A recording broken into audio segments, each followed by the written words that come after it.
Bueno, buenos días a todas y todos. Mi nombre es Silvia Bussi, soy delegada seccional de ANSAFE General López. Para nosotros es una alegría haber podido organizar en conjunto con la carrera de Ciencias de Educación del Instituto de Educación Superior del número 7 de Venado Tuerto, esta jornada para poder debatir y poner en cuestión el proyecto de ley de libertad educativa que como docentes y trabajadores nos interpela en este momento, nos atraviesa, y nosotros como sindicatos no solo nos reivindicamos la lucha por los derechos de los trabajadores, sino también nos parece importante poner en debate de una manera teórica, seria, todas estas cuestiones que nos atraviesan. Por eso, en el día de hoy, vamos a poner sobre la mesa y en discusión este proyecto de ley, y hemos convocado a dos miradas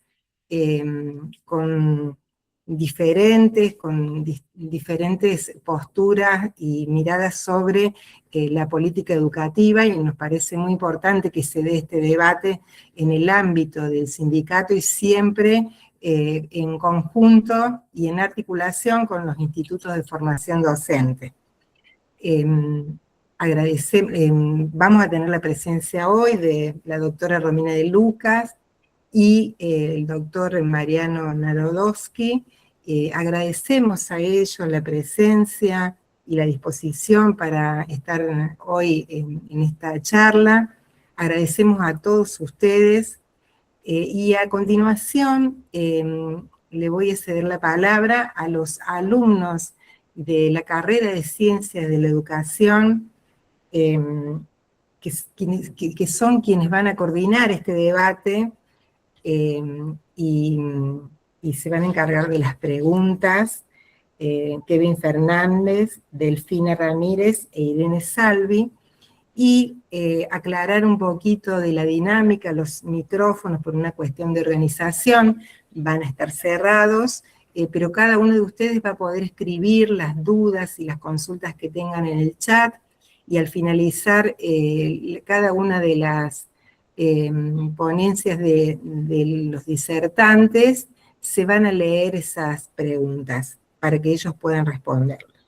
Así que bueno, muchas gracias a todos, muchas gracias al Instituto número 7.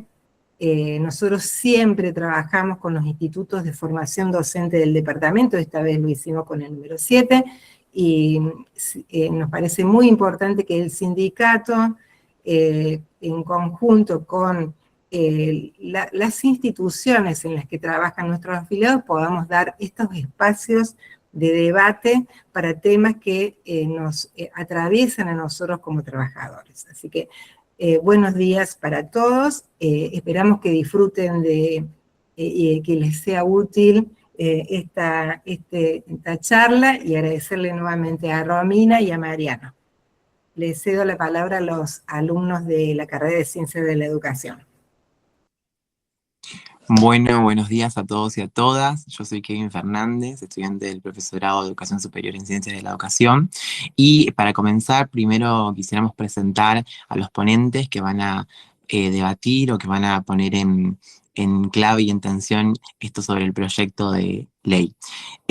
Toda transformación educativa comienza quizás con algunas preguntas, y tenemos el privilegio de encontrarnos con dos voces que desde trayectorias y perspectivas diferentes han hecho de la educación un territorio de preguntas, tensiones y disputas.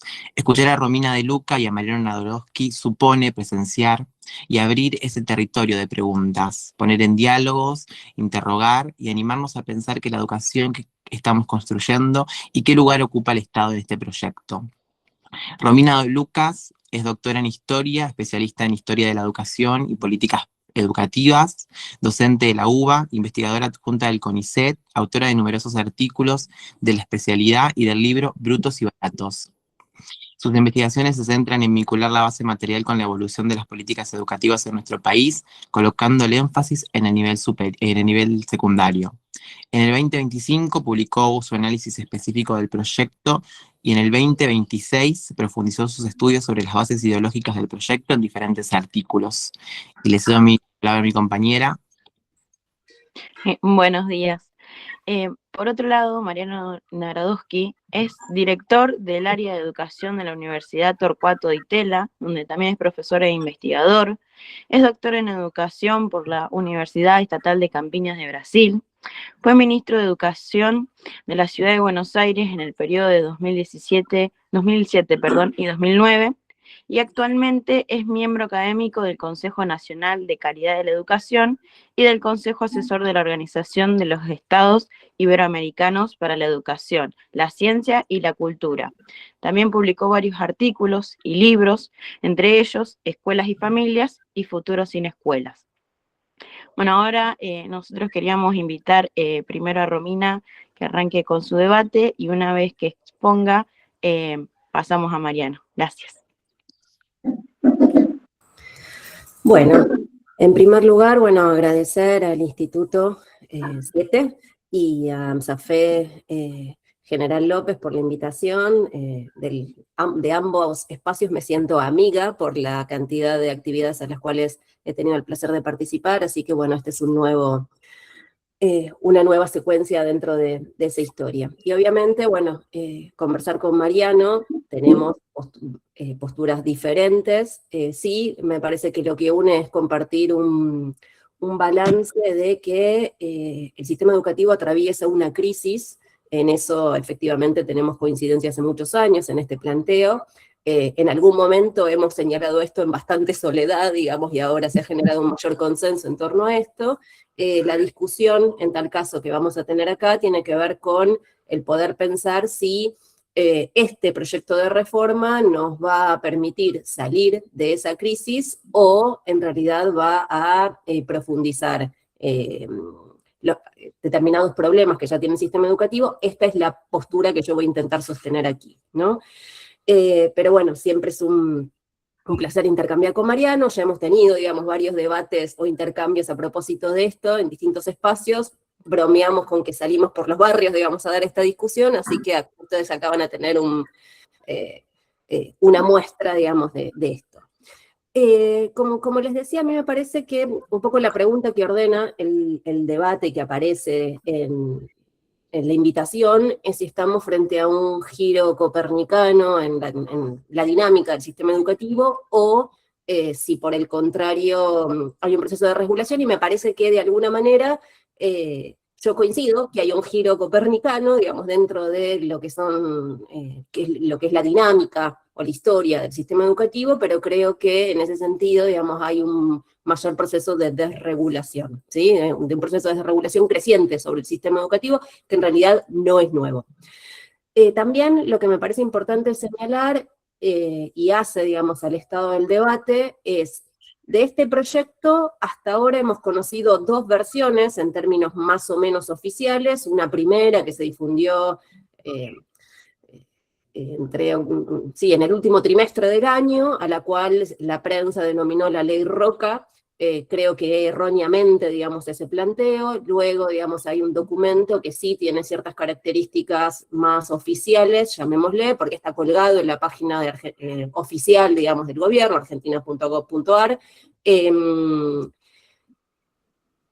Se conoció cerca de fin de año. En este punto, digamos, todavía no ha ingresado este proyecto en lo que es la Cámara, y esto lo digo porque también hay cierta desinformación en torno a, durante julio, la prensa dijeron que esto ya ingresó en el Congreso. Bueno, lo cierto es que todavía no ha ingresado en el Congreso, y sí es cierto, digamos, que se van conociendo distintos borradores de este proyecto, con algunas modificaciones, yo creo que no tan sustantivas, pero, digamos, por lo menos en lo que a mí respecta, yo he visto 3 versiones, digamos, de este proyecto.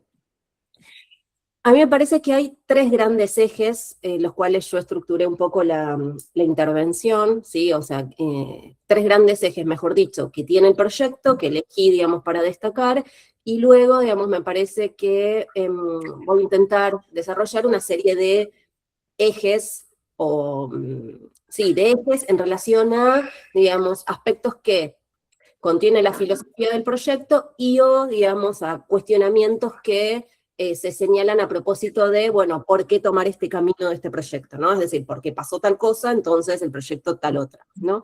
Bien. Dentro de los ejes me parece que, y perdón, antes de los de pasar a esto, algo que también me gustaría destacar y que tiene que ver con la presentación que hacía también Kevin, ¿no? Efectivamente, cuando uno mira el proyecto, creo que tiene muchas ambigüedades, tiene a su vez producto tal vez de, digamos, intentar conciliar distintas posiciones, tiene ciertos grises que uno puede decir puede ir hacia un lado o puede ir hacia el otro, y yo, digamos, en la exposición lo que voy a intentar advertir es, él puede ir hacia ese lado que utiliza ese proceso de crisis, ¿verdad? Y a su vez, digamos, también lo que me parece importante señalar es que, por lo menos de las versiones que se conocieron hasta ahora, si bien yo creo que caminan hacia una dirección que es la que voy a destacar, no expresan en su plenitud planteos del arco ideológico, llamemos liberal, de distintos exponentes, digamos, que han intervenido a propósito de por qué, digamos, por qué avanzar en un proceso de subsidiariedad del Estado, por qué cuestionar el monopolio del Estado en materia educativa, por qué proponer el sistema de vouchers. Estoy pensando en las discusiones en torno a la ley federal, de Venegas Lynch, de Martín Krause, inclusive del mismo Edgardo Zablowski, ¿no?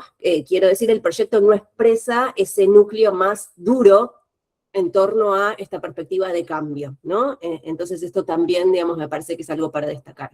Dicho esto, que es como la introducción y ya me llevó como 5 minutos, plantear que para mí hay tres grandes ejes que tiene el proyecto. Por un lado, cuando uno mira cuál es la esencia que se busca señalar acá, me parece que el eje más central y que tiene que ver con, ahí sí, un proceso de profundización de una tendencia que ya existe en el sistema educativo, que es el avanzar en un proceso de desregulación estatal en materia educativa, que en el proyecto aparece a partir del eje familias y subsidiariedad, ¿no? Podríamos mencionar artículo 1, artículo 2, artículo 4, artículo 6, digamos, muy claramente. Ahí se señala, digamos, la intención de que el Estado tenga una función subsidiaria en materia educativa. Subsidiaria quiere decir que intervenga lo mínimo posible. Y en ese mínimo posible que, sobre todo, que no avasalle o que no invada el espíritu de otorgarle mayor autonomía a las instituciones educativas en la toma de decisiones sobre el sistema educativo. Y en ese sentido, otro eje, digamos, que aparece como cambio aquí muy fuerte, tiene que ver con el pensar al Estado no tanto como el agente que debe garantizar el derecho a la educación, ¿sí? Sino la accesibilidad. Y pensando el Estado no como el principal dador en materia educativa, sino, ¿sí? Como una entidad de regulación en relación a esto, de regulación o de garante de accesibilidad, de permanencia, de medición, de monitoreo sobre el sistema educativo, de fijación de contenidos mínimos, comunes, pero mínimos, ¿no? Y en ese sentido rompe muy fuertemente con la idea del Estado como agente educador. Creo que este es el principal cambio y aparece muy claramente cuando dice que es la sociedad civil el ámbito de la educación y recupera algo que no es nuevo, que aparece en la ley federal, que aparece en la ley de educación nacional, pero que le da otro sentido y que tiene que ver con esta idea de que las familias son el agente natural y primario de la educación de sus hijas e hijos, ¿no? De nuevo, esto no es nuevo, aparece en las leyes anteriores, pero me parece que cobra un sentido distinto en tanto y en cuanto este proyecto busca que familias a través de las instituciones tengan mayor injerencia en la educación de sus hijas e hijos y aparece en bastantes aspectos de los artículos, tanto en el proyecto curricular institucional, en relación al poder fijar regímenes de convivencia, en la posibilidad de que sean las instituciones las que definan cómo se despliega su calendario escolar, ¿no? Es decir, distintos ámbitos, ahí aparece muy fuertemente esto, ¿no? Y también, digamos, es lo otro que aparece asociado a esto y que tiene que ver con el lugar del Estado, la idea de que en tal caso lo que debe hacer el Estado es reconocer la pluralidad de proyectos y en ese sentido no intervenir, no avasallar ahí, ¿no? Una nota mental, mi hija aprendió a gritar, así que si la escuchan, digamos, cada tanto que aparece, digamos, es ella, pero bueno. Bien, señalado a esto, digamos, el otro aspecto que aparece y que tiene que ver con, creo, la profundización de una tendencia preexistente en el sistema educativo, que es la descentralización. El otro eje que aparece y se profundiza acá tiene que ver con la idea del federalismo concertado, ¿no? Y de nuevo ubica al Estado Nacional en un espacio de toma de decisiones mínimas posibles. Y algo que se profundiza también acá, en este proyecto, tiene que ver con, cuando se habla del financiamiento, es otro de los ejes que voy a mencionar después, ¿sí? Hay una clara definición en torno a que quienes deben sostener el sistema educativo son las provincias, ¿sí? Esto también aparece en las versiones que se conoció del proyecto educativo, que se conocieron hasta ahora de este proyecto, ¿no? Con la culminación de un largo proceso de descentralización educativa en este aspecto vinculado a las universidades. Y esto aparece, digamos, dentro de las leyes transitorias, digamos, aparece la idea de avanzar en una transferencia de las universidades a las provincias, ¿no? Con lo cual, como para dar un ejemplo, la Universidad de Buenos Aires pasará a ser, digamos, a depender de la Ciudad de Buenos Aires si tomamos, digamos, su espacio territorial, ¿no? Hacia dónde sería transferido. Dicho sea de paso, esto no lo voy a desarrollar, la verdad me parece muy poco inteligente que el gobierno meta esto, digamos, en la ley, porque me parece que abre toda otra discusión, ¿sí?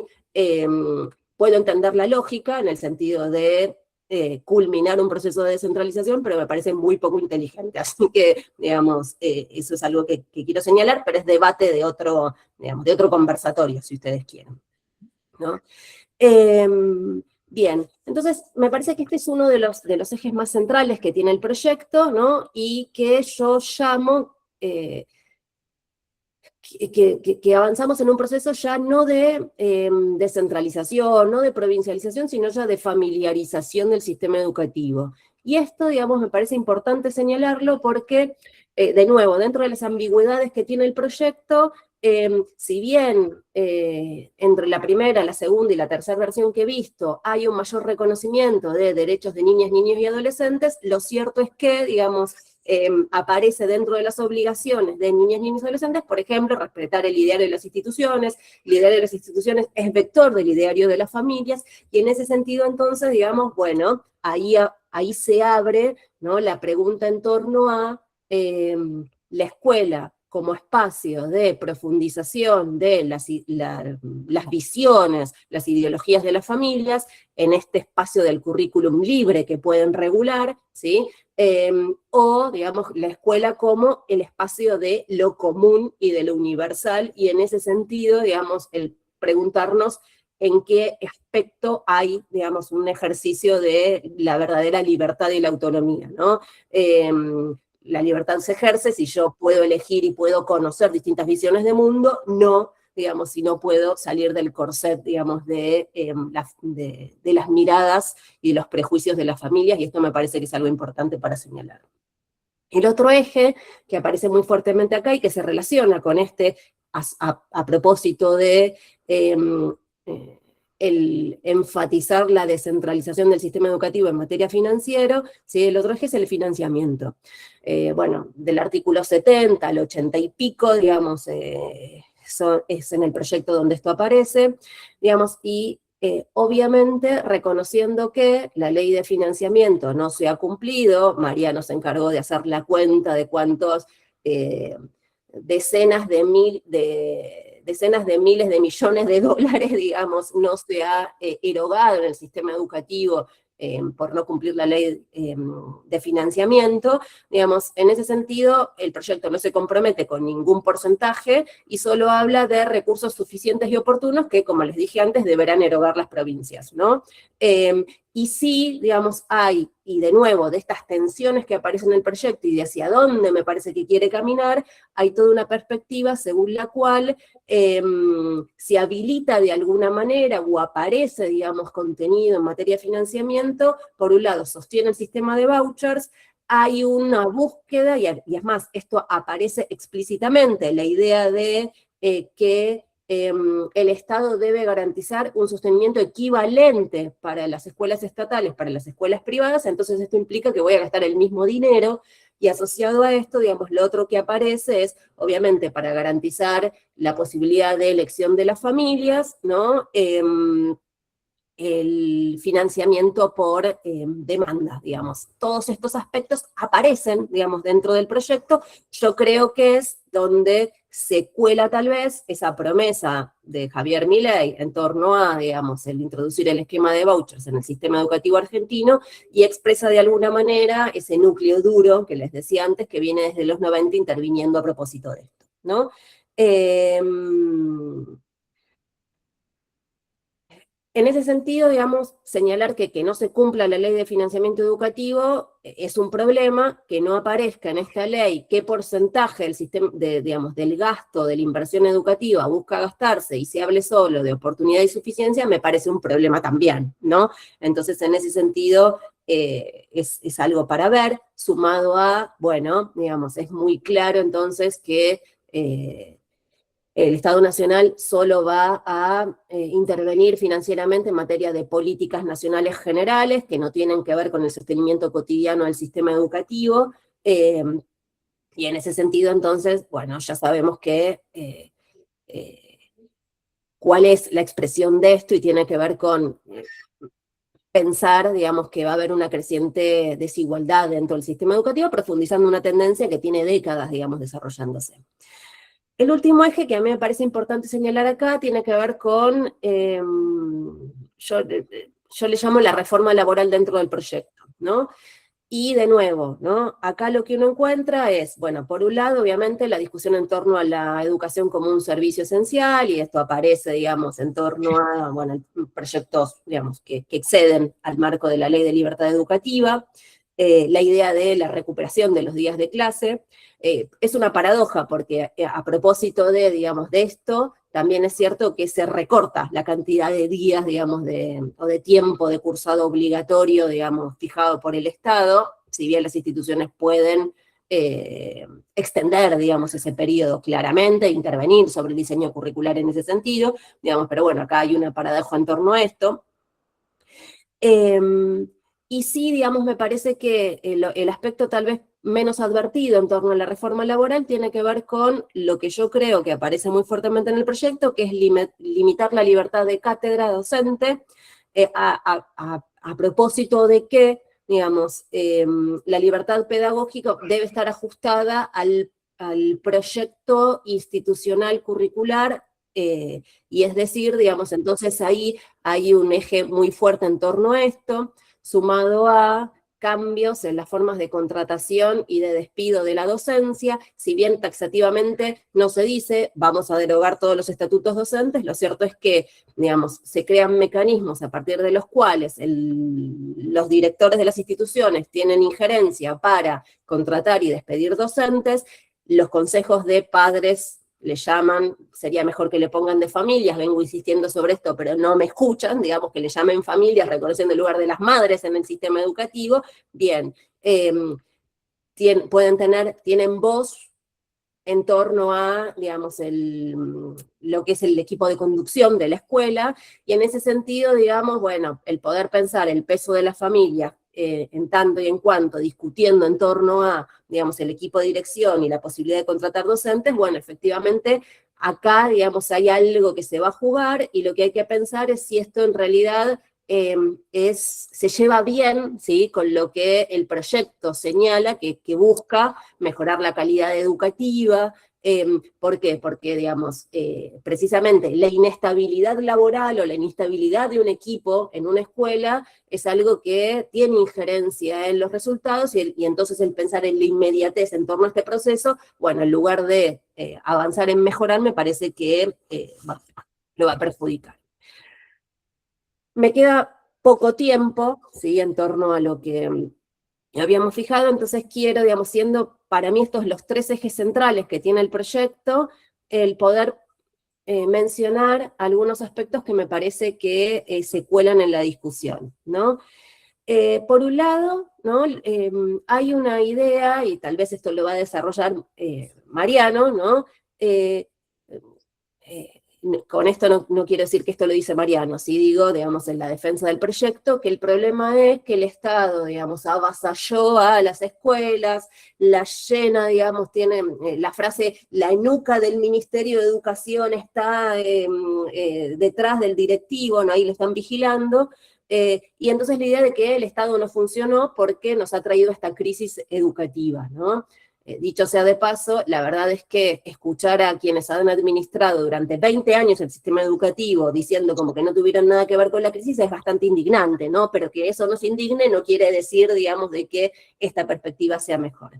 Y entonces, en realidad, digamos, a mí me parece que, entendiendo que acá hay un proceso de avance de la desregulación estatal, me parece que el suponer que los problemas del sistema educativo tienen que ver con el monopolio estatal no le hace justicia a la verdadera historia del sistema educativo, que cuando tuvo mayor presencia del Estado Nacional y Central, en realidad uno puede decir, en una sociedad que iba en ascenso, produjo muy buenos resultados. De hecho, a una población más del 77% analfabeta, en 50 años, ¿sí?, redujo esa tasa un 13,4% en la década del 40, y Argentina fue ejemplo en Latinoamérica de la expansión de su sistema educativo, de los logros de su sistema educativo. Esto se expresaba en la profundización de un mercado, o mejor dicho, la creación y extensión de un mercado lector, es decir, no tenemos pruebas de calidad educativa para saber cómo le iba a la escuela en la década del 30, pero sí sabemos, digamos,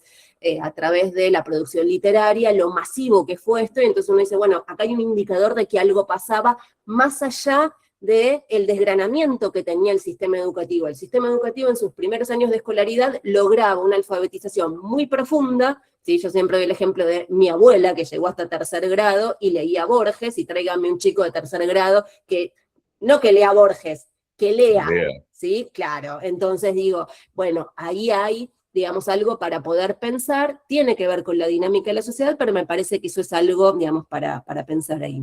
Luego, digamos, hay toda una serie de aspectos, y con esto voy a ir redondeando, sí, que tienen que ver con introducir la lógica del sector privado al sector estatal, algo que funciona en el sector privado, traspasarlo al sector estatal, y lo cierto, digamos, es que acá me parece que el problema es pensar en bueno, la lógica cliente-inmediatez no necesariamente me parece que traduzca en buenos resultados. De hecho, las condiciones de trabajo en el circuito privado son peores, digamos, que en el sector estatal, y en ese sentido, digamos, me parece que ahí hay algo para poder pensar.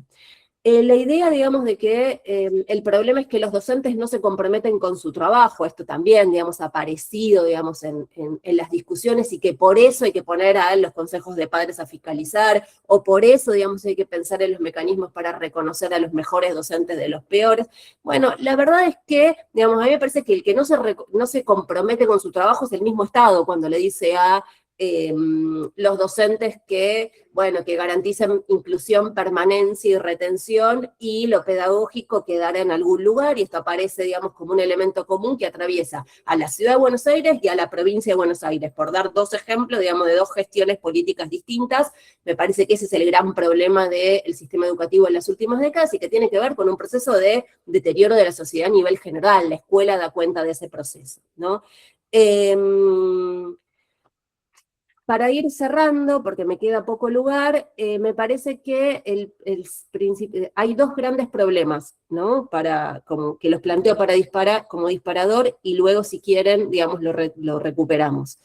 Por un lado, si parte del proyecto busca introducir la lógica del sistema de vouchers, no veo bien como algo que demostró en Suecia y en Chile, y no lo digo yo, lo dice la OCDE, lo dice la UNESCO, digamos, es decir, hay estudios en relación a esto que han aumentado la segregación del sistema educativo, que inclusive, digamos, esta idea de, bueno, hacer un Estado más eficiente porque se corre y le da lugar o a la iniciativa privada o a la iniciativa comunitaria, digamos, y ha demostrado que cuando el mecanismo falla y los agentes privados fallan, quiebran, tiene que salir el Estado, digamos, a rescatarlos, no veo por qué algo que produjo mayor segregación en esos dos países va a funcionar en la Argentina, que ya es un sistema altamente segregado, eso por un lado.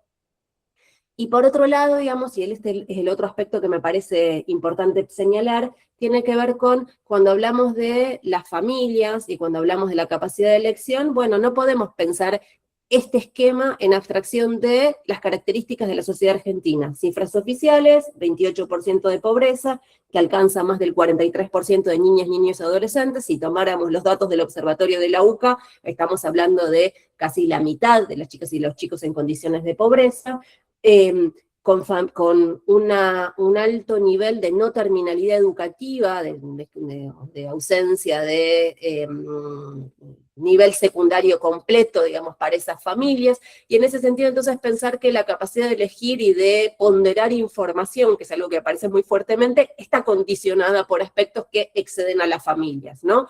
Con esto no quiere decir que no les interese la educación, y esto lo digo porque después empezamos con la casuística de fulanita, la familia de fulanita apostó a que su hija fuera a la escuela, la sostuvo y entonces llegó a la universidad. Sí, ejemplos, digamos, de la casuística vamos a encontrar, pero lo que estamos pensando es si la parte y el todo es exactamente trasladable y yo creo que no. Entonces, en ese sentido, digamos, y para cerrar, y con esto cierro, el problema central que aparece acá, me parece, tiene que ver con el observar que la naturaleza de este proyecto, en lugar de avanzar en mejorar sobre el sistema educativo y resolver la gran crisis que tiene el sistema educativo hace décadas, yo creo que va a profundizar problemas que ya tenemos. Dicho esto, le dejo la palabra a Mariano, a quien me quedo atento acá escuchando y tomando notas de su intervención. Gracias. ¿Arrancó? Sí, bien. Bueno, muchas gracias por la invitación. Un placer poder estar acá cada vez que un instituto de formación docente me pide que conversar o una charla, yo voy corriendo porque me parece muy interesante. De hecho, este año no sé por qué me tocan varias en la provincia de Santa Fe. Así que muchísimas gracias por la invitación. Quiero aclarar que tengo una mirada, si bien este tema es un tema nacional, tengo una mirada porteñocéntrica, lo que ahora se llama el AMBA, o sea, capital y conurbano. Digo porque aviso, porque por ahí usted va a decir, bueno, pero acá es distinto, pues o sea, no estoy negando, al contrario, lo estoy avisando porque es un sesgo que tengo. Bueno, también muchas gracias a Romina, que efectivamente tenemos un vínculo de respeto, incluso cierto cariño, porque discutimos ideas, no discutimos personas, entonces eso hace que todo sea más fácil. Y el objetivo de una conversación, entiendo yo, es tratar de aprender un poco del otro o de los otros, tratar de incluso cambiar algún argumento, y si no se puede cambiar algún argumento, bueno, mejorar los argumentos propios gracias al diálogo, que es lo que habitualmente me pasa con Romina, así que también muchas gracias a ella. Y arranco con este elogio también porque es una ley enorme que cambia, o que pretende cambiar, no es una ley, es un preproyecto, como bien dijo Romina. O sea, hasta ahora no tiene estatus, no solamente parlamentario, diría, no tiene estatus político siquiera. Es una cosa que está ahí en la página del ministerio, que cada tanto sale en los medios, pero nosotros le damos mucha más importancia que lo que le da a la política. Así que no sé si es bueno o malo, pero es así. Pero digo, o sea, es muy general, entonces meterse cosa por cosa es un lío. De hecho, hay muchas cosas que Romina obviamente tampoco pudo mencionar. Pero para hacerlo rápido, estoy de acuerdo con el diagnóstico de Romina más o menos en un 85.7%. Lo que no estoy de acuerdo es cuando puso adjetivos, ahí no, en general no coincido con el adjetivo, y tampoco estoy de acuerdo con el tema de que la ley implique algún tipo de desconfianza o descompromiso con la escuela y los docentes, que ella no lo planteó desde la ley, lo planteó de discusión pública general, pero bueno. El resto, yo estoy de acuerdo con todo el diagnóstico que hace, es efectivamente así, pues digo, sacándole, si se toman el trabajo de sacar los adjetivos, van a tener una descripción muy buena, y si le ponen los adjetivos, van a tener la interpretación o un inicio de interpretación de Romina. Y tampoco, y después por ahí un poquito el tema voucher, que es un tema recontra académico, porque hay 5 países con voucher en el mundo, nada más. Pasa que tenemos uno al lado, en Chile. Y por ahí podemos ver un poquito de eso. Igual yo me anticipo, no hay forma de que se hagan vouchers por esta ley.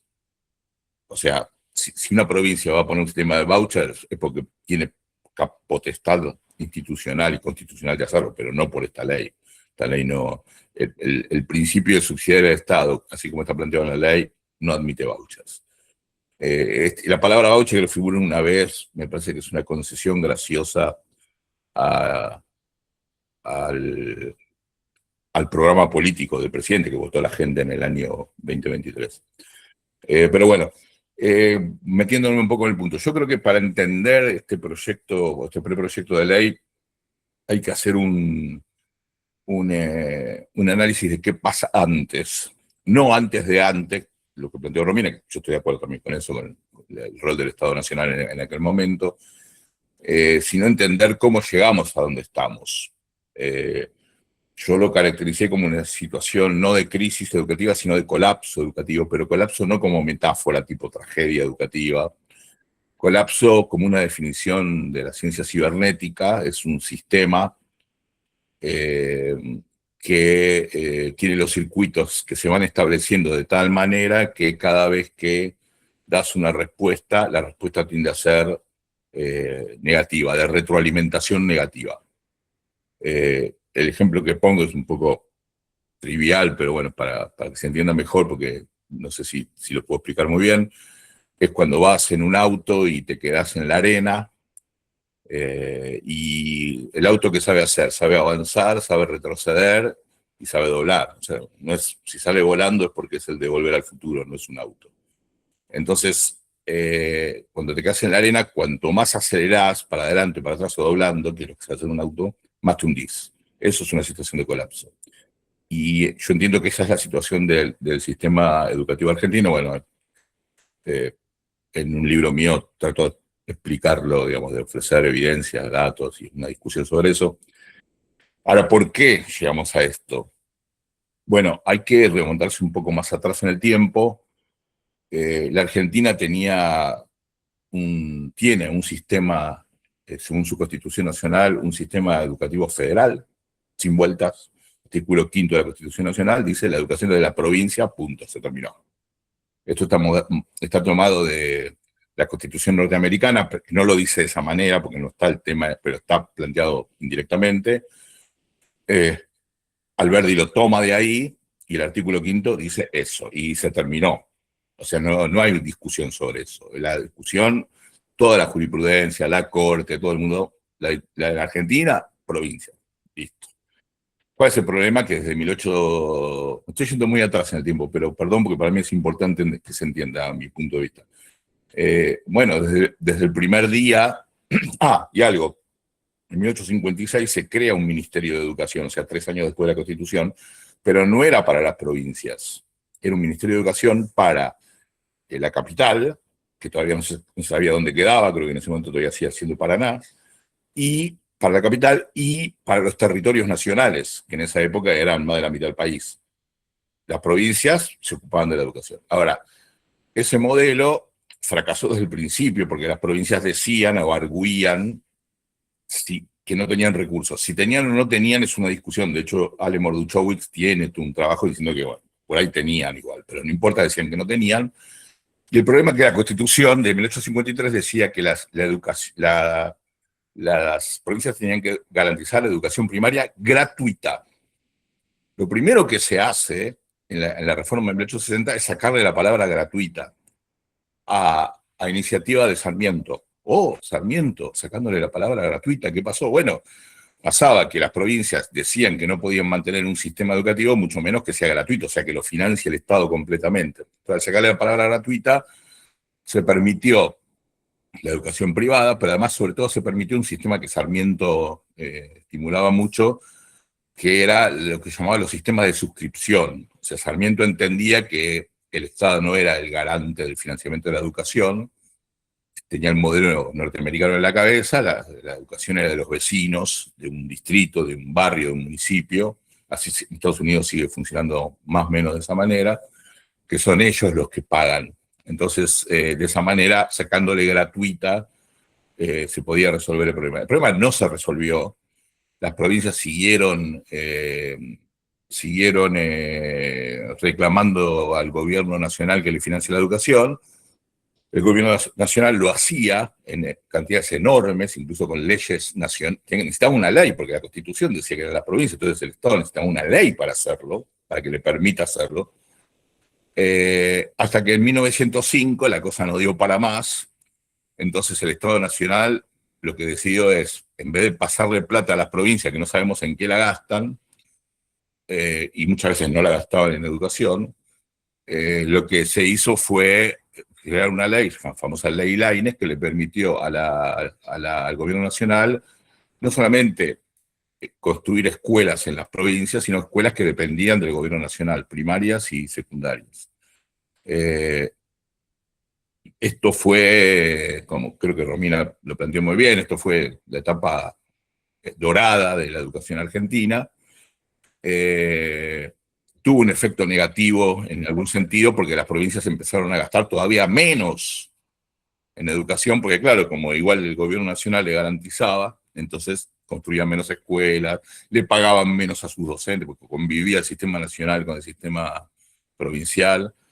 Esto empieza a complicarse más o menos en la década del 70, no solamente en la Argentina, es un fenómeno global que tiene que ver con la crisis del petróleo, sobre todo, que es lo que O'Connor llama la crisis fiscal del Estado, digamos, para mí los economistas neomarxistas y ricardianos son los que mejor entendieron este proceso, es que la lógica de la crisis cíclica del capital termina metiéndose en una crisis fiscal del Estado que es eterna, es decir, el Estado hizo demasiadas promesas, el Estado de Bienestar hizo demasiadas promesas que no puede cumplir porque no tiene recursos para cumplir. Algunos de ustedes me dirán, bueno, no tiene recursos para cumplir bajo esta estructura económica, por supuesto. Si gana Miriam Bregman, entonces supongo que podrá cumplir, pero en una estructura democrática y capitalista no tiene manera de cumplirlo. Entonces lo que pasó en todo el mundo es un proceso de restricción fiscal frente a la educación, frente a la salud, etcétera. Es lo que acá se empieza a llamar neoliberalismo, porque es una reconversión del estado de bienestar. En la Argentina sucedió exactamente lo mismo, en todos los países de América Latina, en todo Occidente ocurrió eso. No es casual que en ese momento fue el auge de los movimientos, digamos, revolucionarios, de izquierda, etcétera, porque eran los que reaccionaban frente a eso. Incluso se suponía que el orden soviético era superior, ¿no? Es otra discusión. A partir de ese momento, entonces, empieza un lento proceso de provincialización de la educación, que empieza con la dictadura militar del 76 y termina con el gobierno peronista de Carlos Menem. O sea, atravesó dictadura y democracia. Durante el gobierno de Alfonsín hubo pequeños elementos de provincialización, no muy importantes, pero uno podría decir que es una política de Estado, fue una política de Estado. Ahora, en el 93, con la Ley Federal de Educación durante el gobierno peronista, se reorganiza el sistema educativo, que había tenido como 3 etapas, hasta 1905, de 1905 hasta 1993. Cuando se provincializa todo, hay un nuevo formato, que es el que tenemos hasta ahora, que la Ley de Educación Nacional lo refrenda y lo amplía. En eso no hay ninguna diferencia entre la Ley de Educación Nacional y la Ley Federal de Educación. Bueno, de hecho son los mismos los que hicieron la otra, las mismas personas, no solamente el mismo partido político, sino muchas de las personas que hicieron la Ley Federal de Educación del peronismo de Menem son las que fomentaron la Ley de Educación del peronismo de Kirchner. Eso es Argentina, jamás lo entenderías. Entonces, lo que ocurre es este nuevo formato que lo voy a resumir tal vez arbitrariamente. Primero, un Ministerio de Educación Nacional sin escuelas nunca había pasado, excepto cuando el Ministerio de Educación Nacional era solo para las escuelas de los territorios nacionales, cosa que le correspondía, si no, no hubiera habido un Ministerio de Educación Nacional, pero nunca hubo Ministerio de Educación Nacional sin escuelas, por primera vez en 1993, y las provincias con sus ministerios provinciales gobernando la educación. Neoliberalismo o no neoliberalismo es la Constitución de 1853, la que todos estamos de acuerdo y la que todos defendemos. Digo porque es importante, porque una cosa es juzgar la política, que obviamente todos lo podemos hacer, pero ese encuadre es el encuadre constitucional. Y tal vez estaría bueno tener un gobierno nacional que se ocupe de toda la educación. Es más, yo coincidiría, de hecho, pero habría que cambiar la Constitución. Claramente habría que cambiar la Constitución. Salvo volver a una ley Laínez, que no creo que eso sea posible en términos financieros. Bueno, no importa, esa es otra discusión, después si querés, Romina, la seguimos. Ese modelo de ministerios sin escuelas, provincias, es el escenario en donde se desarrolló el colapso de la educación. Es el escenario. ¿Quiere decir que fue la causa? Por supuesto que no, hubo otras causas, pero ese es el escenario. ¿Por qué? Lo que ocurre es lo siguiente.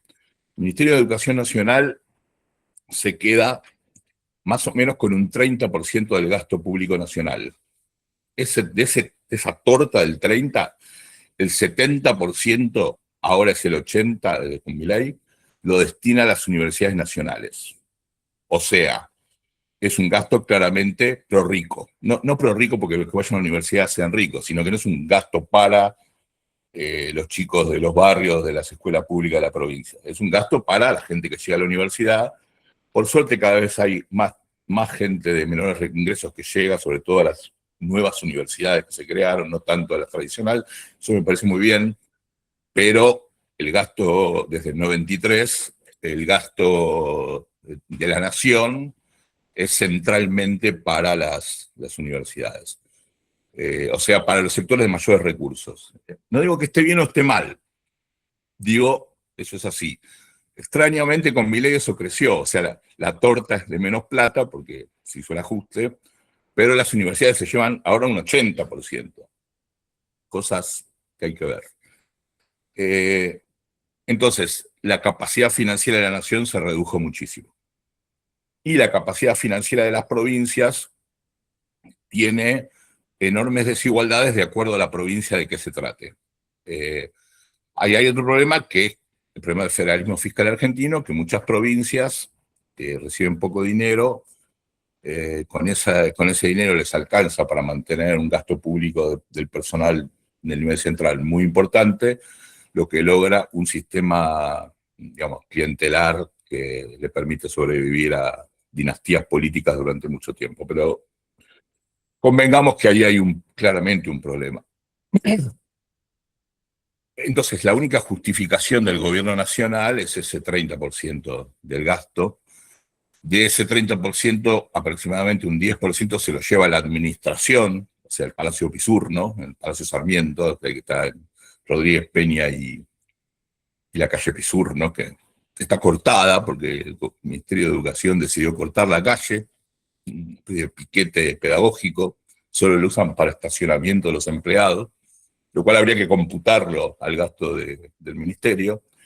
Y el otro 20% se distribuye con programas para las provincias, de repartir libros, formación docente y otros más, becas, pero en términos es muy poca plata, y la forma de asignación de los recursos es muy insatisfactoria.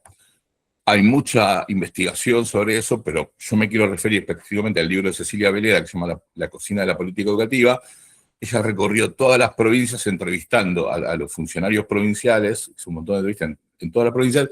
Los funcionarios provinciales dicen que los programas de nación no sirven para nada, que son todos homogéneos, que están hechos en Buenos Aires, que ellos están obligados a aplicarlos porque eso es un poquito más de plata que les entra, pero que en general eso no da resultado. Entonces, hay bastantes motivos para pensar que esos, digamos, fondos nacionales no dieron resultado. Siempre yo me remito al colapso de la educación, o sea, todo esto termina confluyendo. No quiero decir que cada uno de esos por separado sea la causa, pero obviamente que forma parte del problema que tenemos al final. Y por último, la provincialización que se hizo en el año 93 no fue descentralización. En términos técnicos, descentralizar es transferir una actividad de una unidad de decisión a lo que era una unidad de ejecución. O sea, vos tenés en un sistema la unidad de decisión, el ministerio, y la unidad de ejecución, la escuela, que es lo que hace lo que dice el ministerio. Una descentralización es pasar de que el ministerio deje de ser unidad de decisión para todo y una parte de eso se lo transfiere a la escuela, con lo cual las escuelas dejan de ser completamente una unidad de ejecución, se ejecutan algunas cosas, pero tienen margen para la decisión. Eso es descentralización. En la Argentina no hubo eso. No, al contrario. Se transfieren las provincias, se transfiere la educación a las provincias, no hay ningún cambio. Cambia el color del recibo de sueldo. El resto, más o menos, sigue igual. El estatuto del docente que tenemos es, cada provincia adaptó al original. El original estatuto docente es de la dictadura militar de 1955, que después Frondizi refrendó con una ley, pero sigue siendo, para mí, es el estatuto de una dictadura, y en tanto tal habría que revisarlo a fondo. Y lo corrigieron, lo adaptaron a sus provincias, no cambió nada, realmente no cambió nada. Algo cambió en los 90, un poco por la retórica reformista, que sí, la retórica del peronismo de los 90 tenía como una cosa de management, de gerencialismo, de autonomía escolar. Nada de eso se vio en la práctica. La única diferencia entre el 98 y el 2023 fue el FONID, o sea, era un dinero que daba el gobierno nacional a las provincias, que significaba una reducción del resto de los programas. O sea, el gobierno nacional le daba a las universidades, le siguió dando lo mismo, le quedaba un 20%, bueno, de ese 20% una parte iba al FONID, o sea, iba a los docentes. O sea, que lo que quedaba para el resto del sistema educativo cada vez era más pequeño. Esto fue entre el 98 y el 2023. Era una ley que iba a ser 5 años, se renovaba cada 5 años. En el 2019, no me acuerdo bien, en algún gobierno de Macri tendría que haber... En el 2017 fue, en la paritaria del 2017. No, porque tendría que haberla renovado, no importa, tendría que haberla renovado y se olvidaron de renovarla, pero siguieron pagando el FONID, y cuando fue el 2023, el gobierno de Alberto Fernández, no sé por qué, no lo renovó, y cuando asumió Milei no lo renovó. Es decir, esa es una historia medio, digamos, patética, de desprecio, porque uno puede estar a favor o en contra, pero la verdad que el Estado Nacional tuvo una relación muy lábil con eso.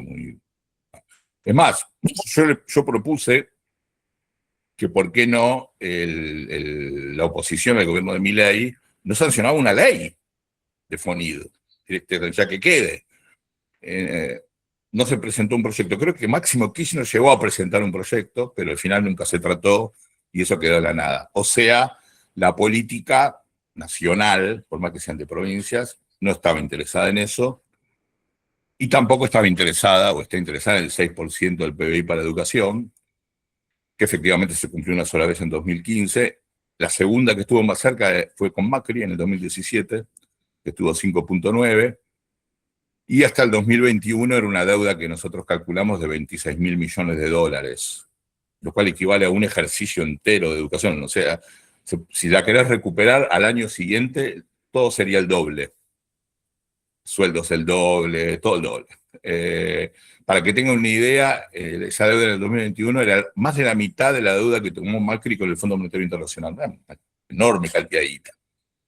Entonces, el gobierno nacional tuvo esa actitud durante el gobierno peronista de Menem, durante el gobierno radical, durante el gobierno peronista de Dualde, durante los 4 gobiernos peronistas del kirchnerismo y el gobierno macrista, tuvieron el mismo posicionamiento, más o menos, por supuesto que en unos hubo una retórica de ampliación de derechos, lamentablemente terminamos con un 60% de chicos pobres, hoy eso está cayendo, por suerte, pero todos debíamos estar contentos de eso, si bien los motivos por los que cae no son los que creo que nos gustaría a todos, que es que la gente tenga laburo, los motivos por los que cae la pobreza es porque los planes sociales le van ganando la inflación, hasta ahora por lo menos, y la tarjeta alimentar, no por los buenos motivos, que sería que la gente tenga laburo, pero bueno, antes tenían los mismos planes y había 60%, cento y pico de pobreza infantil, hoy se redujo bastante. Lo mismo que la pobreza en general, todavía por supuesto tenemos valores de pobreza inadmisibles para la Argentina. Entonces, cerrando este diagnóstico, lo que hace esta ley, este proyecto de ley, es el siguiente de razonamiento. Si todo este modelo terminó en esto, lo que hay que hacer es cambiar el modelo. No a una renacionalización, que tal vez sería lo lógico, pensando que cuando fue la nacionalización, la Argentina tuvo mejor educación, no se ha dado. Entiendo yo que por cuestiones constitucionales y porque renacionalizar implicaría cortarle la coparticipación a las provincias para sacarle la plata que gasta en educación y que la gaste la nación, lo cual es una guerra civil más o menos. Entonces el camino dice, bueno, como eso no se puede hacer, por ahí no se quiere o no se puede o no quieren hacerlo, no lo sé, entonces vamos a un modelo en el cual en vez de que el centro de la decisión, la unidad de decisión esté en el gobierno provincial, el principal agente de la unidad de decisión sea la escuela. Yo entiendo también que el modelo 93 hasta el día de la fecha era un modelo que por tener esta lógica verticalista y jerárquica de unidad de decisión ministerio y unidad de ejecución la escuela, fue generando una enorme desconfianza hacia los docentes, las escuelas, lo cual hace hiperregular todo el tiempo lo que hay que hacer, pero que es una hiperregulación paradojal, porque más se regula y las escuelas quedan más abandonadas. Entonces se termina siendo una especie de autonomía escolar, pero una autonomía anómica, es decir, una autonomía sin norma donde cada uno hace más o menos lo que puede y donde los gobiernos provinciales suelen estar ausentes.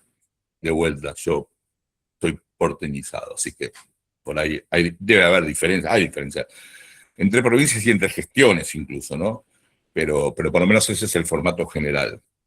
Entonces los gobiernos entran con reformas insólitas como que no haya más disciplinas y que haya aprendizaje basado en proyectos, que los chicos nunca puedan repetir, aunque todos los profesores de esa escuela digan, no, a este pibe conviene que repita porque es mejor para él. No se puede repetir porque va contra la inclusión, qué sé yo.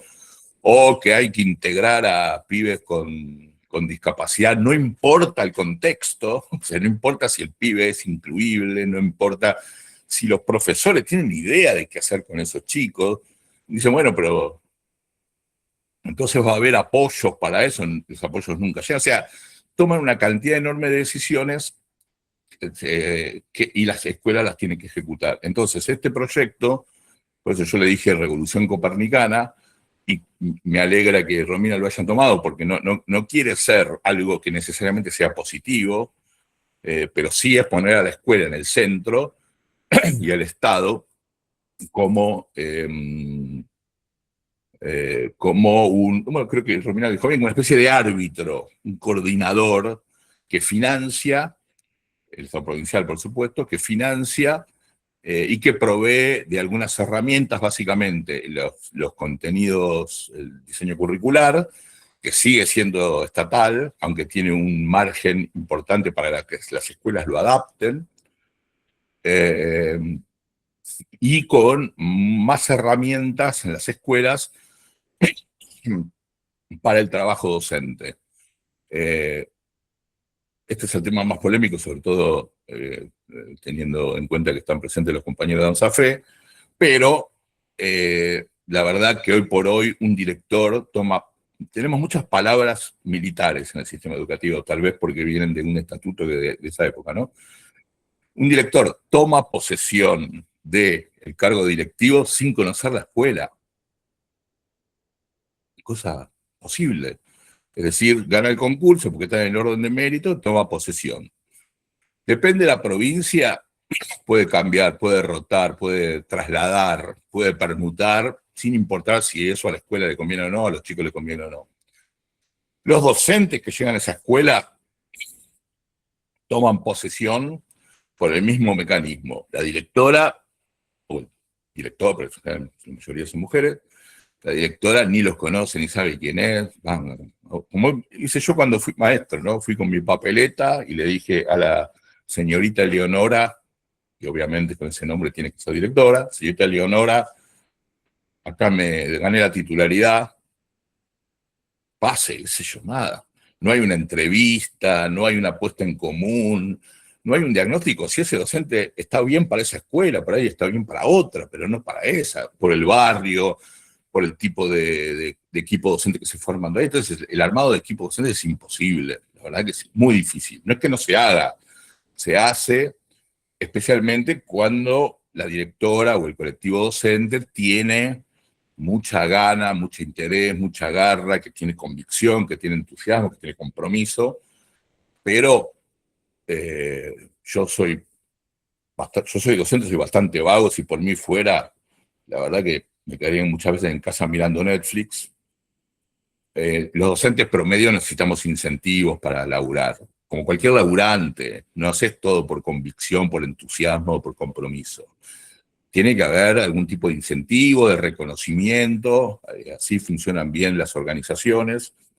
Y el único reconocimiento que tenemos en la docencia argentina es la antigüedad. Es el único. El aumento salarial es por antigüedad. Los sindicatos docentes te consiguen aumentos para empatarle, cuando se puede, a la inflación. Muy rara vez consiguen un puntito por arriba, y si lo consiguen se lo sacan al año siguiente. El aumento salarial es por antigüedad. ¿Por qué se hizo así? Porque la dictadura del 55 había tomado cuenta que muchos docentes se quejaban de que los ascensos, los traslados y las designaciones eran arbitrarias porque pertenecían o no pertenecían al partido peronista. Yo no sé si eso fue cierto en la medida que lo plantearon, pero la dictadura militar lo tomó. Entonces dijo, bueno, ¿cuál es el mejor mecanismo, el más transparente? La antigüedad, al paso del tiempo, obvio. Con los años ganás más, con los años ascender. Y es el que quedó. Y es un mecanismo muy perverso, realmente muy perverso, porque bueno, como volverte viejo, ganás más, no importa tu compromiso, tu preparación, tu capacidad de trabajar con los demás, tu capacidad de entender a los pibes, de entender a la familia, no importa, vas pasando. Y el mecanismo de evaluación que tenemos, ahí no sé, en la provincia de Santa Fe, que son las evaluaciones finales, que también están en el Estatuto de la Dictadura Militar y que siguen hasta ahora, son evaluaciones que no son profesionales, suelen ser evaluaciones más de tipo moral, de si cumpliste, no cumpliste, etcétera, etcétera, no una evaluación pedagógica, de si realmente estás enseñando, si los chicos están aprendiendo, si estás construyendo un proyecto integrado con tus alumnos, con tus compañeros de trabajo, etcétera, etcétera.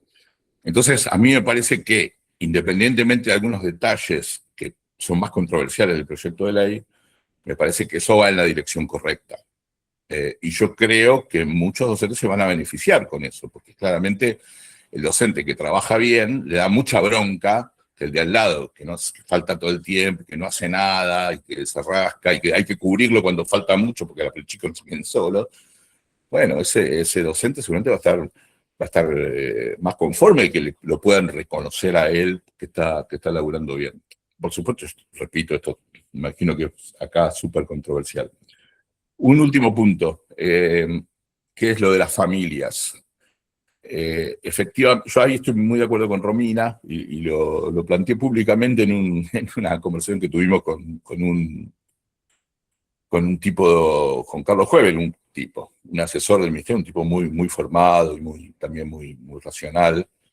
Yo le planteé por qué, primero que no estaba de acuerdo con un consejo de familias, incluso lo digo como papá, porque las familias podemos llegar a tomar decisiones que no son las correctas, porque no somos profesionales. Bueno, yo sí, pero el papá no es un profesional de la educación. Es como hacer un consejo de familia para una cirugía de tórax, qué sé yo, no sé.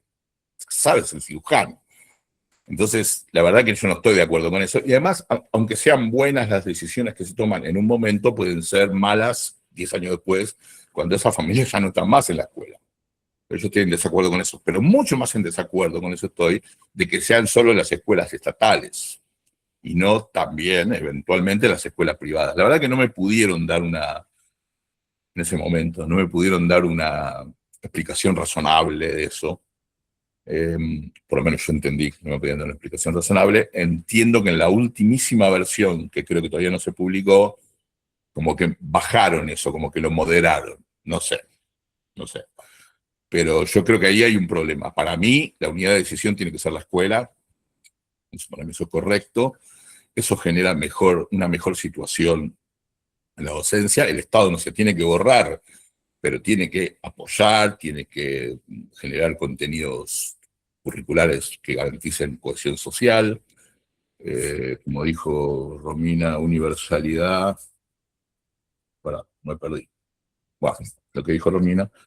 Me parece que tiene que seguir haciendo eso, pero no hay una única manera de hacerlo. Con lo cual, y ya entrando en una valoración mucho más personal, yo creo que el proyecto va en la dirección correcta, de que la unidad de decisión sea de las escuelas y sea de los docentes, con un montón de incógnitas sobre muchas otras cosas, que están abiertas, que no están claras ni siquiera porque no está el proyecto presentado. Creo, Romina, que tu interpretación de por qué mandan la provincialización de las universidades tiene demasiada buena fe de tu parte. Yo creo que lo mandan para mandarlo a perder y que le aprueben otras cosas, típica de las picardías de la política. Bueno, entonces quédate con esto, pero dame lo otro. O por lo menos, como dijo Esteban Bullrich, si pasa, pasa, y si no pasa, me lo quedo. Yo creo que va más por ahí, que no creo que sea un error. Así que por eso digo, es una ley enorme, súper compleja, que en algunas cosas se contradice, como toda la ley de educación nacional también se contradice entre sí. Por lo menos esta tiene una redacción uniforme, la ley de educación nacional tiene distintas redacciones para cada capítulo. Bueno, eso no es necesariamente malo, pero lo digo por el sentido de que es una ley que todavía, la ley de libertad educativa, todavía no lo sabemos. Y sí, termino acá, perdón por ahí si me extendí mucho, no hay vouchers acá. No sé si eso es bueno o malo, pero no hay vouchers. La subsidiariedad estatal, que Romina la define muy bien, es de financiamiento a la oferta, es decir, a las escuelas, tanto estatales como privadas. Y cuando dice que hay que hacer equivaler a la escuela estatal como a la escuela privada, está diciendo del dinero que el gobierno le tiene que mandar a la escuela, no a las familias. Con esa estructura que plantea la ley no se puede hacer vouchers. Está la palabra voucher, yo creo que es una concesión graciosa a la ideología del presidente, pero no hay vouchers. Independientemente de lo que yo pienso, si quieren después discutimos si a mí me gustan más o menos los vouchers, pero no hay vouchers.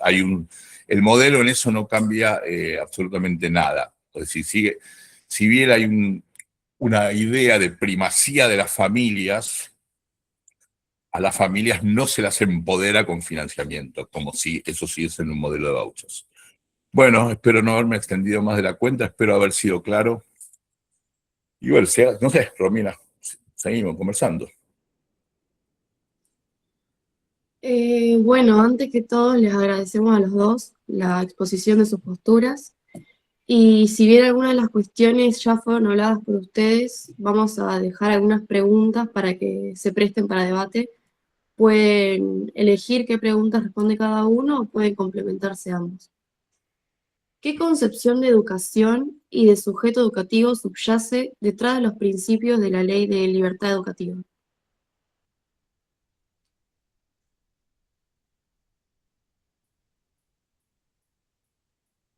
No sé, empezado, yo no sé. Miranda, ¿no querés hacer una serie de preguntas que tengan y en tal caso vamos recuperando? Sí, obvio. Bueno, la concepción de educación fue una. La siguiente sería, ¿qué cambios podría experimentar el rol docente a partir de la implementación de este nuevo modelo? ¿Y dónde ubica esta ley el límite entre la libertad de elección educativa de las familias y la responsabilidad del Estado de garantizar el derecho a la educación?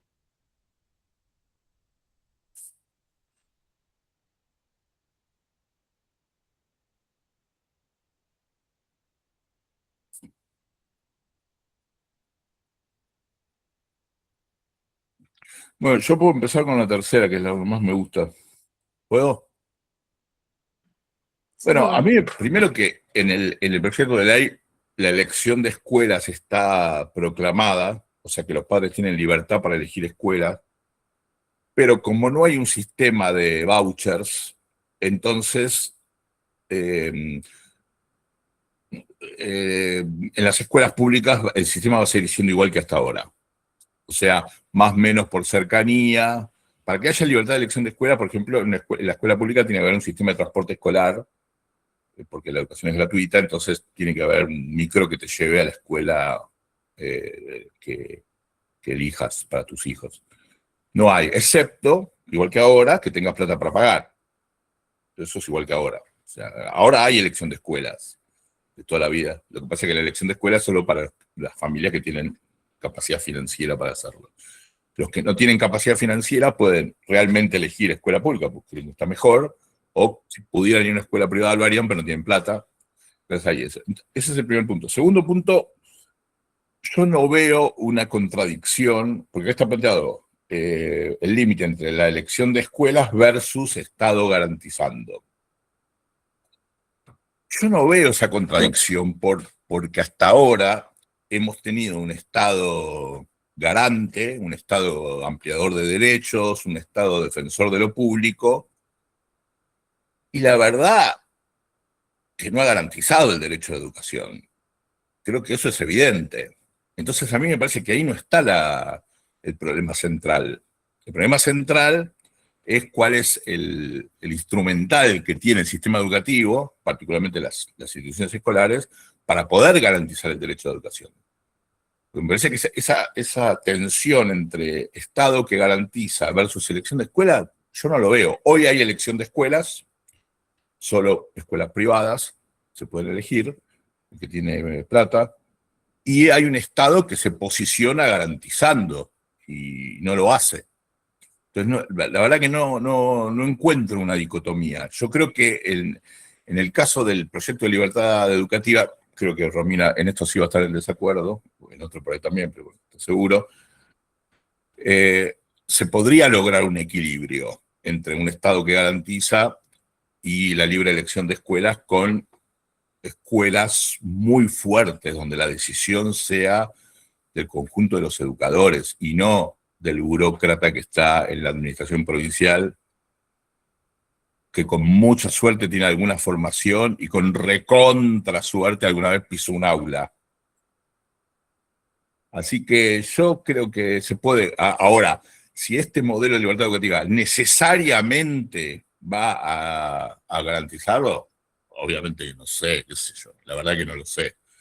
Pero por lo menos digo, no necesariamente es una tensión, eso sí.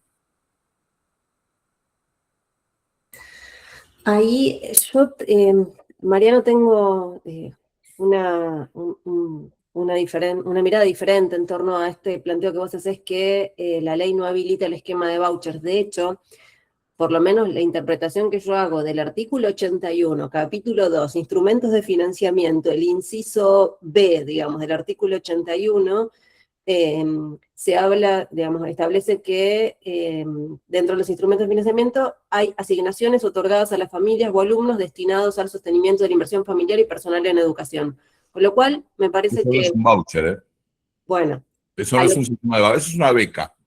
Bueno, a lo que yo voy es, me parece que precisamente lo que en tal caso aparece dentro, digamos, del proyecto es dentro de la lógica del sistema de vouchers, el voucher imperfecto que tiene que ver con sostener la oferta. Me parece que en ese sentido tomaron o eligieron un modelo más parecido a la chilena que, digamos, a el esquema más puro.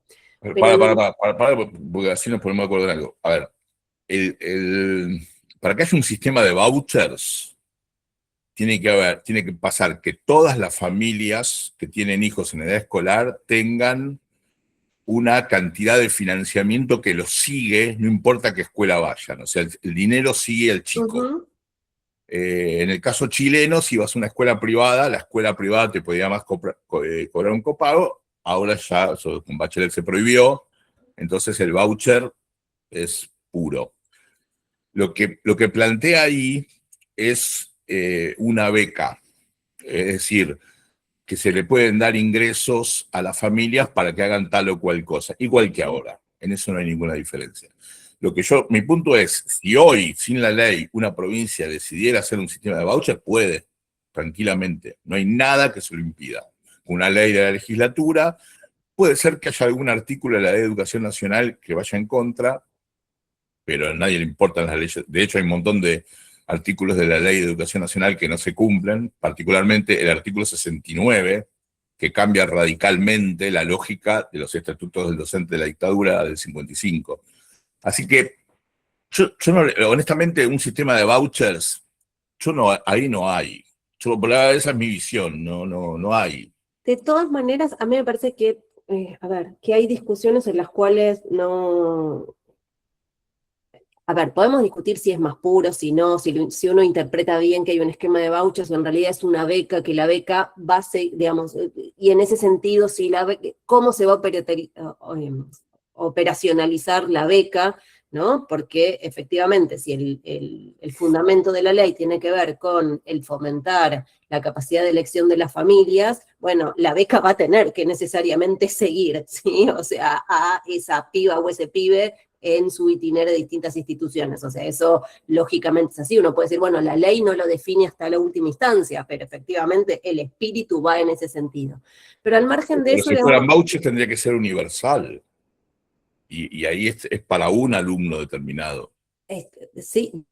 O sea, si fueran vouchers, para que sea un sistema de vouchers, tiene que ser universal, como en Suecia, como en los países que vos mencionaste. Claro, pero si dice el financiamiento educativo directo o indirecto mediante desgravaciones impositivas o procedimientos similares se canaliza mediante, y ahí viene, digamos, todo este entramado, efectivamente hay una lógica, pero igual a mí no me interesa tanto discutir si es un esquema de vouchers puro o no es un esquema de vouchers puro. O sea, me parece que eso entrampa la discusión, de la misma forma que me parece que no ayuda cuando en la opinión pública parece que el principal problema tiene que ver con la educación abierta, como aparece, digamos, en una de las últimas versiones, o el homeschooling. Me parece que eso obtura la discusión porque me parece que hay otros problemas que tiene, digamos, el proyecto en ese sentido, ¿no? Yo intentaba enumerar dentro de los que aparecen. Yo acuerdo, las familias eligen, digamos, la educación de sus hijos. Hay estudios de Argentinos por la Educación que te muestran cómo eligen y cuáles son los criterios que eligen, y efectivamente, inclusive dentro del esquema de vouchers a la chilena, el principal problema para ejercer la libertad de elección de las familias tiene que ver con que el transporte no necesariamente está cubierto en su totalidad, y entonces las familias te dicen, querría ir, digamos, a una escuela que me queda lejos y no puedo solventar el transporte, al margen de los mismos mecanismos que incorporan las instituciones para filtrar la matrícula. Por eso, digamos, lo que demuestran mucho de los estudios que se hicieron es que la segregación escolar es más fuerte que la segregación económica, barrial y territorial, ¿no? Entonces hay un proceso de guetización de la educación ahí, digamos, ¿no? Entonces, en ese sentido, digamos, me parece que esto es muy claro, que efectivamente la dimensión de lo estructural limita y va a limitar, inclusive en el marco de este proyecto, ¿sí? La libertad de elección de las familias. Sí creo, para tomar, digamos, un poco lo que aparecía, digamos, en relación al sujeto educativo, yo creo que uno de los problemas que tiene la ley, y entiendo que Mariano no lo ve así, pero a mí me parece, digamos, que es uno de los problemas, es que en general la concepción del sujeto educativo está mediada por el ejercicio de las familias como agente educador. Y en ese sentido, digamos, me parece que la injerencia de las familias en las instituciones, en el diseño de los proyectos curriculares institucionales, de alguna manera va a ser el elemento que en las instituciones va a consolidar los prejuicios familiares en las instituciones. Digo, para dar un solo ejemplo, creo que esto está muy de la mano de la educación sexual integral, que ya en la década del 90 se aparecían las discusiones de este arco negando, digamos, esta posibilidad, ¿no?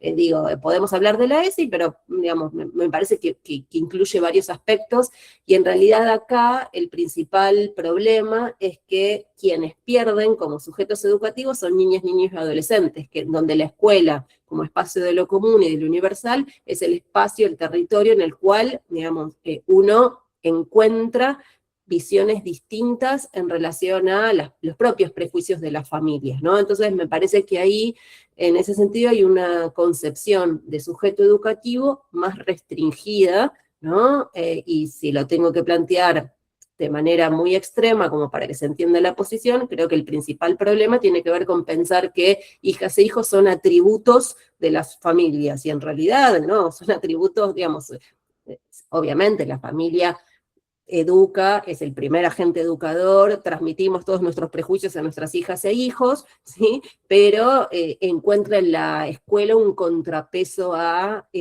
eso, ¿no? En ese sentido, yo soy iluminista, ¿no? A la hora de poder pensar la función que deben cumplir las escuelas, ¿no?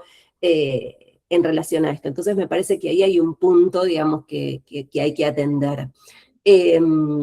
Porque además el espíritu de la ley, y esto también, o sea, uno puede encontrar una historia de esta noción que voy a decir, hay un espíritu de la ley en la cual el Estado, en realidad, lo que va a prescribir para garantizar, digamos, la cohesión social, algo que le preocupaba a Luía ha dicho, digamos, a propósito del primer borrador, a nosotros nos preocupa la cohesión social, ¿no? O sea, si el Estado se corre, a nosotros nos preocupa eso, y tienen razón en estar preocupados, ¿no? Pero digo, en ese sentido, si bien esto aparece en la ley de que el garante, digamos, la intervención del Estado Nacional tiene que ver con garantizar la cohesión social, sí hay una idea de que acá se va a fijar lo mínimo de lo mínimo, y además ese mínimo de lo mínimo no puede luego avasallar las decisiones que tomen las instituciones y los proyectos institucionales. Y esto es muy claro en el proyecto y aparece, digamos, planteado así. Y eso tiene que ver con esta idea del Estado subsidiario, ¿no? Y entonces ahí uno puede pensar, bueno, cómo operan, digamos, las contradicciones en torno a esto. Bueno, voy a fijar lo mínimo, voy a regular lo mínimo, pero a su vez no me puedo meter en función de la adaptación que luego hagan las provincias, después la adaptación que hagan las instituciones, ¿no? Entonces ahí, digamos, hay algo que me parece que habilita a pensarse. En torno a, digamos, la experiencia, el rol docente que planteaban antes, y para tomar algunas de las cuestiones que planteó Mariano también, digamos, yo creo que uno de los principales problemas que tiene la ley es que así como está planteada, digamos, en realidad va a aumentar, dentro de lo que sería la experiencia real de los docentes, va a aumentar la precariedad y la inestabilidad. Eso me parece que es muy claro. Y esto, cuando uno habla de la estabilidad, no tiene que ver con, por lo menos, en lo que a mí me parece que hay que pensar este problema, con defender, digamos, una instancia corporativa, ¿sí?, de la docencia, sino que la evidencia muestra que, y vos, Mariano, lo conocés, porque los dos somos muy, con distinto injerencia institucional, pero muy friendlies de Argentinos por la Educación y de lo que producen, ¿sí? Hay un montón de trabajos donde, digo, para mencionar algo que tiene divulgación periodística también, no meternos en el debate de la academia, digamos, únicamente, de que, bueno, efectivamente la antigüedad de los docentes y del equipo de conducción de más de 10 años en realidad es un elemento que favorece o mejora los rendimientos educativos. Y en ese sentido, entonces, digamos, si nosotros pensamos que la intervención digamos, la experiencia de los docentes va a estar mediada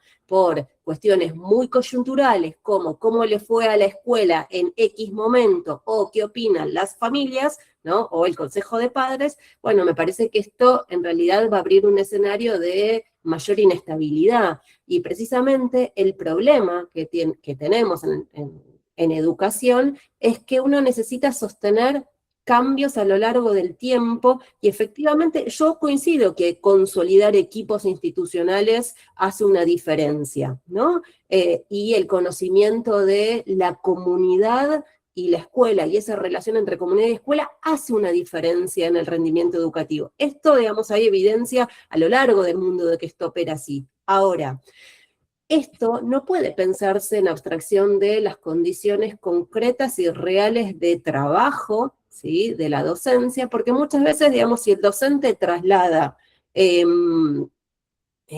su cargo, muchas veces tiene que ver con la caída salarial, el intentar empalmar, digamos, una jornada simple a la mañana con una jornada simple a la tarde, y entonces eso implica el tetris familiar, más a dónde mando a la escuela a mis pibas y a mis pibes.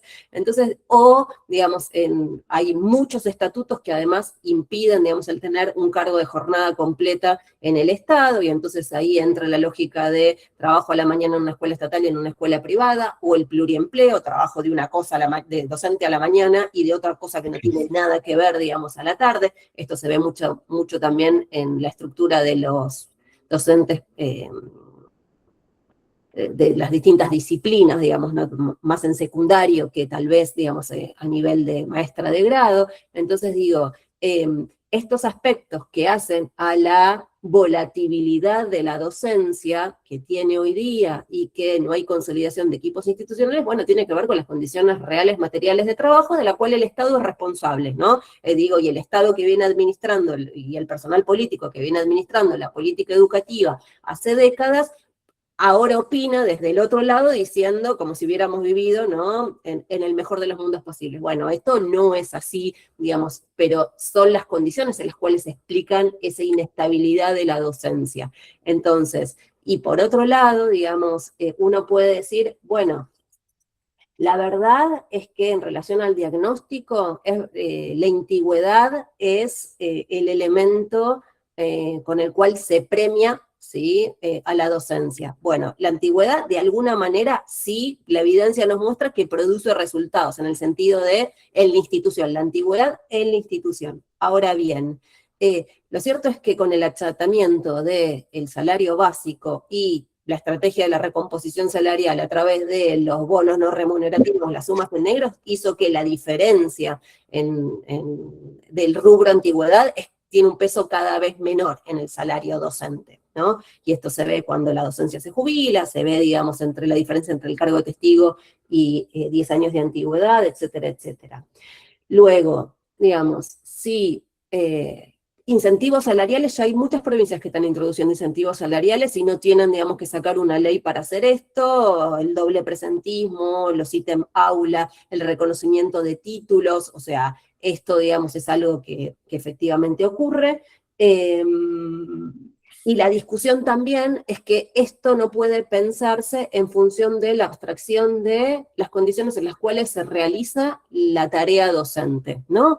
Por un lado, yo puedo tener mucha voluntad de capacitarme, pero si trabajo doble jornada más la tarea necesaria para la labor docente que hago en mi casa por fuera del espacio laboral, digamos, si trabajo de lunes a viernes, el espacio para capacitarte es, digamos, muy limitado. Entonces, termina siendo muy perverso muy perverso en cómo funciona inclusive en el mercado ilegal, legal, digamos, de venta de cursos de capacitación, cómo en realidad, digamos, opera la formación en lugar de pensar, bueno, yo necesitaría un año sabático pago para poder formarme y capacitarme seriamente, ¿no? Obviamente, esto podría ser Finlandia, no, digamos, en Argentina, pero me parece que sí es necesario pensarlo, ¿no? Entonces, esto es algo para tener en cuenta. Yo no estoy tan de acuerdo, Mariano, con esta idea, que creo que igual vos lo planteas también, lo extremas como para que se entienda, la idea de yo caigo a la escuela tipo paracaidista sin conocer. Bueno, en realidad muchas veces los docentes eligen trabajar en tal y en cual escuela.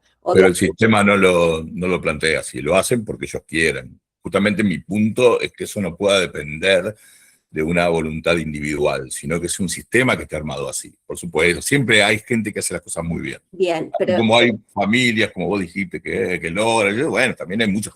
El problema es que el docente elige lo que tiene para elegir. Exactamente, bien.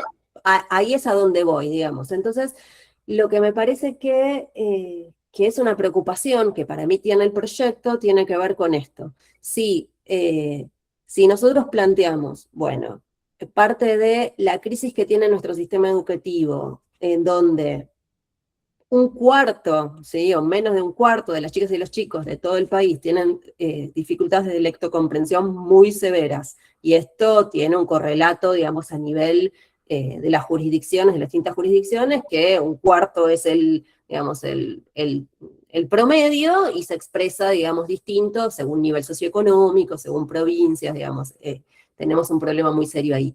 ¿Cómo, digamos, cómo con esta mirada en la cual, digamos, coloca a la institución como el centro de la vida educativa y de la toma de decisiones, en qué escala vamos a permitir planificar para precisamente el poder diagnosticar y tomar decisiones? Porque lo que me queda muy claro del proyecto es que hay una voluntad de generar evidencia para producir diagnósticos. Ahora, luego, con ese diagnóstico, ¿qué vamos a hacer?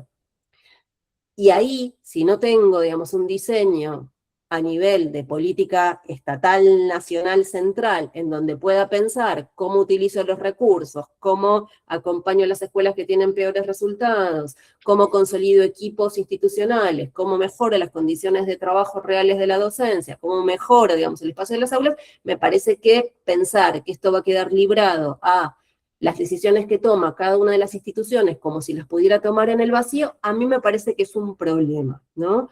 Yo siempre le digo a Mariano, a mí no me preocupa ni la discusión en torno a el sistema está provincializado porque está en la Constitución. Pues bien, cambiemos la Constitución, yo no tengo ningún problema en relación a eso, y en relación a los recursos, ¿sí? Pues bien, digamos, pensemos... Seamos Suecia, de paso, o sea, no, Suecia no te gusta, seamos, no sé qué país te gusta, pero ponele Finlandia. No, hace mucho frío. No, bueno, uno también ofrece soluciones en función de un cierto marco. No, está bien. El pueblo argentino está de acuerdo con la Constitución Nacional. No, está bien, pero digo, si uno, a ver, yo no estoy diciendo tiremos toda la Constitución a la basura, lo podría pensar, pero digo, lo que estoy diciendo es, si acá hay dos artículos, el 5º y el 75, que en realidad, efectivamente, digamos, han generado en las últimas décadas una profundización de lo que a mí me parece que es una crisis educativa, bueno, yo estoy de acuerdo con que eso lo tengo que cambiar y tengo que, digamos, intervenir señalando que ese para mí es el problema. Entonces digo, este es un punto para tener en cuenta. ¿Puedo comentarte alguna cosa? Porque los dos somos largueros, sí, dale. No me voy a perder. Me gustaría comentar algunas cosas que planteaste desde el principio, algunas, otras porque estoy en parte de acuerdo, otras porque es una discusión larga y no me quiero ir mucho por las ramas, sobre todo el tema de vouchers y qué sé yo, no hay vouchers, pero no importa. La cuestión de la inserción de las familias, yo estoy de acuerdo con lo que vos planteás, yo creo que está mal lo que hace la ley, pero cuidado con el comentario que vos hiciste sobre la ley de educación sexual, sobre la aplicación de la ley de educación sexual. Este proyecto, incluso con lo de los padres, lamentablemente, está a favor de la ley de educación sexual. La ley de educación sexual de 2006, una ley que impulsó el gobierno kirchnerista con la participación del movimiento feminista en aquel momento, bueno, no solo, es una ley rara de educación sexual porque no figura la palabra género, ni la palabra ciencia. Así que los que somos iluministas, es una ley rara, pero es la ley de educación sexual que todo el mundo reivindica. El artículo 5 de esa ley dice que cada escuela lo va a aplicar de acuerdo a su ideario, así que no hay ninguna contradicción entre la ley del Sabemos que esa fue una kirchnerismo concesión a la iglesia para que la ley salga, sí, bueno, por lo que claramente. sea, está Sí, bien, sí, son las, está claramente, bien, en eso por lo que acuerdo. sea, son las instituciones de la República, qué sé yo. Es una ley que además tiene un amplio consenso popular, todo el mundo la reivindica, todo el mundo, izquierda y derecha, por distintas razones, pero todo el mundo la reivindica. Yo no veo que haya un cambio por eso en el tema de la educación sexual. No lo veo. O sea, lo que dice la ley es que tienen que adaptar los principios a los ideales. Los principios no son ni la ciencia ni la perspectiva de género, así que es muy fácil adaptarlo. Lamentablemente, en mi opinión, pero no por la ley de libertad educativa, es por la ley de educación sexual que, por más que tenga tanto consenso como del progresismo, como del conservadurismo, para mí es una mala ley. Una ley de educación sexual sin género y sin ciencia es una mala ley. Entonces, ahí hay un punto porque me parece que muchas veces este tipo de debate nos lleva a confundir qué cosas son los que pone la ley y qué cosas ya estaban antes. Y qué cosas que la ley ni toca como este tema. Y reitero, estoy de acuerdo con lo de las familias. Igual depende, Mariano, porque es muy claro, digo, lo que la ley toca y lo que no toca. Lo cierto es que la ley termina diciendo que a partir de ahora el sistema, yo, a ver, coincido con el diagnóstico que la ley de educación sexual integral tiene problemas, el artículo 5, o sea, es No solamente el artículo claramente 5. Que no es científica, es Sin más, género y sin ciencia. ¿Qué clase de educación, bueno, educación sexual tenemos? es Por favor. toda una discusión dentro de las que, digamos, dentro del feminismo, de que quienes defendemos que existe la categoría de sexo y la identidad, digamos, es otra cosa, y respetamos las dos cosas, pero la idea de que el sexo o la ciencia no existan, a mí me parece un problema. Entonces yo ahí, digamos, inclusive te diría hasta acuerdo. Pero a lo que voy es, no quiero empantanar la discusión diciendo la ley de libertad educativa va en contra de la ESI, ¿sí?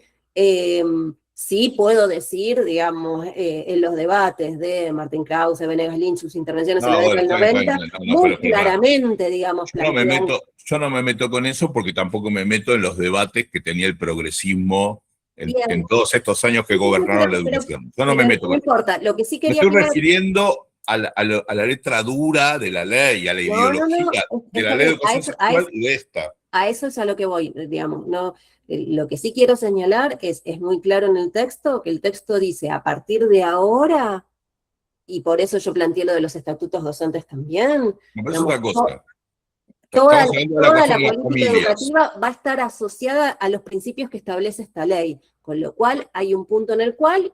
No, pero para. Ahí no estoy de acuerdo. Ahí no estoy de acuerdo y es importante, porque yo este punto lo llevaba al esquema que vos lo planteaste, que incluso lo dice la UIA, que es, si el Estado se corre de esto, entonces las consecuencias son A, B, C, D. Lo que yo digo es, el Estado parece que no se corrió, pero sí se corrió, porque las consecuencias son A, B, C y D. O sea, tenemos problemas de cohesión social, tenemos problemas de precariedad laboral docente, tenemos problemas de tetrifamiliar.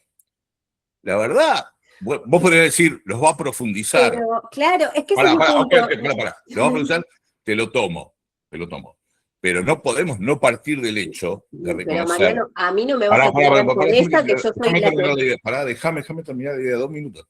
No podemos no reconocer que con Estado presente, con Estado que se dice ampliador de derechos, con Estado que se dice defensor de lo público, con Estado que dice defensor de las mujeres, ¿cómo se llaman? las disidencias y las diversidades, tenemos lo que tenemos. Con Estado que dijo que iba a mejorar la inclusión, y tenemos un nivel de inclusión educativa cuantitativa, no ya cualitativa, que es un desastre, cuantitativa mucho peor que el chileno, con vouchers, mucho peor que el peruano. Entonces, el punto es, si yo no reconozco cómo llegamos a la situación de colapso, pues si no, ahí sí hay una abstracción. El Estado es el Estado que tenemos. El Estado es este que tenemos. Y los que vienen gobernando son a nivel provincial, porque a nivel nacional estos tipos son nuevos, nos guste o no. Los que están planteando es nuevo, y de hecho nunca se había planteado una cosa así, ni en dictadura. Dictadura de la dictadura del 76 fue mucho más centralista que todo. Entonces, por motivos obvios de cohesión social. Entonces, mi punto es que esta ley o este proyecto, preproyecto, le da una respuesta a lo que el modelo anterior no le puede dar respuesta. Vos decís, bueno, el modelo anterior tampoco me gusta, yo quiero una renacionalización. Ok, te lo tomo, pero vos tomame que no podés contraponer Estado versus lo que pasaría ahora, porque este Estado, el que tenemos ahora, es el que falló en defender derechos, en ampliar derechos, en que los chicos de tercer grado entiendan lo que lean, en temas de la cohesión social, en la precarización laboral, en el tetris familiar. Usted fracasó en todo.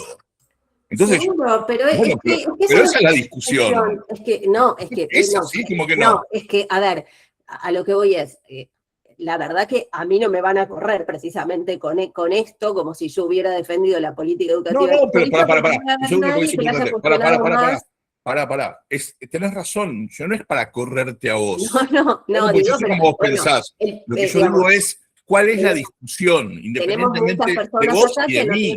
No tienen por qué conocer, digamos, ni habernos leído hasta la última coma que nosotros escribimos, entonces sí me parece importante, digamos, señalarlo. Entonces, efectivamente, digamos, acá, y yo lo señalé al principio, hay una posición según la cual quienes, digamos, hablaban de un Estado presente y en realidad gestionaban un Estado ausente, ¿sí? Hoy opinan como si no hubieran estado en ese lugar. A eso te referís. Ok. Efectivamente, hay una ausencia totalmente de acuerdo. del Estado, ¿sí? Que ha abandonado a la escuela y ha abandonado lo educativo como algo dentro de su agenda, por más de que nos diga que era un Estado educador, ¿sí? Porque efectivamente la precarización laboral docente ha avanzado, ¿sí? Con la política educativa sin reformar ningún estatuto, ¿no? Cuando se utilizan docentes, digamos, precarizados como los del Plan Fines 2 y se dice que un educador en un árbol puede educar, y no lo digo yo, lo ha dicho Mari Sánchez, si tiene voluntad de educar, bueno, esto claramente, digamos, no le hace ningún favor a la organización sindical docente y, digamos, al trabajo de la docencia, en donde tenés docentes de primer categoría dentro del estatuto y tenés docentes de programas socioeducativos con contratos a término, etcétera, etcétera. Y todo esto se ha hecho sin reformar ningún estatuto docente, ¿no? Entonces, esto claramente, digamos, es parte del problema y es parte del diagnóstico y es parte de la crisis educativa. Mi punto en relación a como clave de lectura de esto es, y lo he planteado, digamos, al principio, yo creo que acá hay una propuesta de salto al vacío, es decir, la idea de que el Estado no funcionó, y yo creo que lo que no funcionaron son las políticas estatales, distinto del Estado. Yo creo que debe haber un Estado que planifique, un Estado que organice, un Estado que administre. He planteado, digamos, efectivamente, inclusive hay aspectos de las instituciones educativas que son valiosos, consolidar equipos, el poder tener, además, acompañamiento a las escuelas que más lo necesitan, pero mi punto de partida es eso puede hacerlo un Estado que planifique. Tengo dudas de que, o mejor dicho, tengo mis serias dudas y creo que no va a funcionar, la idea de cómo esto no funciona, entonces, digamos, fragmentemos más y molemos más, ¿sí? Creo que va a profundizar la desigualdad esta ley, no la va a saldar. Ese es el punto de partida y esto no tiene nada que ver con defender, ¿sí?, un Estado que no estuvo. ¿Sí? Por eso digo, los que tildan como si no hubieran administrado, la verdad que es vergonzoso. Y es vergonzoso y tiene que aparecer en el debate público, decir, ¿cómo? Escúchame, vos me decís, la ley de educación nacional era perfecta, el problema fue de las provincias. Digo, igual, que Filmus diga esto, ya lo ha dicho Silioni cada vez que aparecían las pruebas, Tedesco cada vez que aparecían las pruebas a PISA, bueno, este es un problema de las provincias, nosotros no tenemos nada que ver. No, pero pará, vos me decís otra cosa. Entonces digo, bueno, ¿no? No tiene que ver con esa defensa, tiene que ver con el poder pensar hacia dónde nos va a llevar esta ley. Yo creo que la ley, y un poco lo hemos conversado así, es, bueno, no funcionó esto, probemos con esto. Bueno, yo creo que eso en realidad va a ser parte del problema, no de la solución. Ese es el punto, digamos. Estoy de acuerdo. Déjame. Hay un punto en que para esta conversación tendríamos, en mi opinión, de dejar de hablar del Estado como una abstracción. Esto es una democracia, por suerte, una democracia liberal, liberal en el sentido estricto de la palabra, del liberalismo de los 80, ¿no? De la generación del 80. Es decir, es una democracia donde la gente elige con su voto a sus representantes, donde hay un Congreso funcionando, donde rige el Estado de Derecho, todo imperfecto, todos ya sabemos cómo es, pero no somos ni Corea del Norte, no somos Venezuela, no somos la Alemania nazi, no somos la dictadura militar. Es una cosa, a mí me pone muy orgulloso porque yo tengo, digamos, familiares desaparecidos, qué sé yo, nada, me pone muy orgulloso que tengamos esto, a pesar de todo. No tenemos racismo, como dicen los gringos, como dice Samuel Jackson, qué sé yo. Acá hay otros problemas. Acá la verdad que hay otro problema, pero no son esos. Entonces, ¿cómo salimos de la abstracción? Bueno, en democracia, dejemos de lado el primer gobierno de Alfonsín y los 2 primeros años de Menem. Desde la Ley Federal de Educación hasta acá pasaron gobierno peronista neoliberal, gobierno radical, gobierno peronista, no sé, Dualde, kirchnerismo nacional y popular y progresista, 16 años, macrismo, centro derecha, 4 años. Tuvimos todo con la misma estructura estatal, exactamente la misma, más menos acá, más plata menos plata, más esto más lo otro, los resultados están a la vista. Entonces, el punto es, esto ya está fragmentado, esto ya está roto, esto ya está fracasado con este Estado. Yo entiendo, en términos generales, que si la biblioteca que sostenía, la biblioteca que es el progresismo, algunas visiones populistas, pero básicamente el progresismo no lo digo como chicana, el progresismo como ideología bastante, sobre todo en educación, ¿no? Muy fundamentada, no para nada, aparte son todas amigas mías. El progresismo sostuvo esto y dio estos resultados. Entonces, yo entiendo, ¿por qué digo que va en la dirección correcta? Porque cambia la dirección, porque esto así ya no va más. Va a haber Estado, otra lógica estatal, otra forma de regulación, con cosas que a mí me gustan, con cosas que no me gustan, y con un resultado que yo coincido con vos, lo dije antes, yo no sé cómo va a ser, la verdad que no lo sé. La verdad que no sé. Lo que yo sí sé es que no el Estado abstracto, sino el Estado concreto que tenemos en la Argentina, por lo menos en lo que organiza la educación desde el año 1993, es este que tenemos. Porque para mí, por eso digo, esa es la discusión. Después, si vos querés decir, bueno, volvamos a un sistema educativo nacional, bueno, está bien. Políticamente, esa postura hoy no tiene plafón. Por ahí en el futuro sí, porque si Milei es presidente, como digamos que cualquier postura puede llegar a tener plafón. La postura que hoy tiene plafón es esta que estamos discutiendo acá. Entonces, doctrinariamente tenés un punto. Políticamente, me parece que no se puede desconocer, mejor dicho, políticamente reconocer la fragmentación del sistema, te tiene que dar una respuesta dentro de lo posible, perdón, pero es la política, ahí yo estoy hablando de política, dentro de lo posible que pueda reconfigurar lo mejor posible el hecho de que tenemos Ministerio de Educación provinciales que no logran que sus escuelas hagan lo básico. Eso es el Estado. El Estado no logra que los pibes en 3er grado lean de corrido. tienen enormes estructuras con un montón de empleados, todos precarizados también, convengamos, en los ministerios, que no logran, yo digo, para eso, nada, que dejen la oficina de personal y para pagar los sueldos, chau. Si no son capaces ni siquiera de chequear si los chicos aprenden o no a escribir y no son capaces de darle una solución a los docentes para que eso ocurra. ¿Para qué están? ¿Y qué es eso? El Estado. Eso es el Estado. Entonces, yo entiendo que cuando salís de la abstracción y cuando ves el estado concreto que tenemos, el proyecto de ley empieza a tener más sentido. Que los directores de escuela no puedan tener un proyecto, ganar el concurso por un proyecto para esa escuela. ¿Qué vas a hacer los próximos 5 años? No, van ahí, nadie sabe. Van, con suerte te toca uno bueno. ¿Qué vas a hacer en esos 5 años? ¿Cómo vas a organizar la escuela? ¿Conoces a los pibes? ¿Conoces esa comunidad? ¿Conoces a los docentes de ahí? No, caes. Y estos casos que vos decís, a los 10 años de antigüedad tienen mejores resultados, ¿por qué es? Porque después de 10 años de remarla, algunas directoras realmente logran armar equipos. Pero esas son Messi. La gente normal no es así. La gente normal responde a las reglas que hay, las reglas de juego. Lo que hacen las provincias no es generar mejores incentivos a los que laburan mejor, porque el presentismo, la verdad, que es una medida horrible, porque premia al que va, no al que trabaja bien.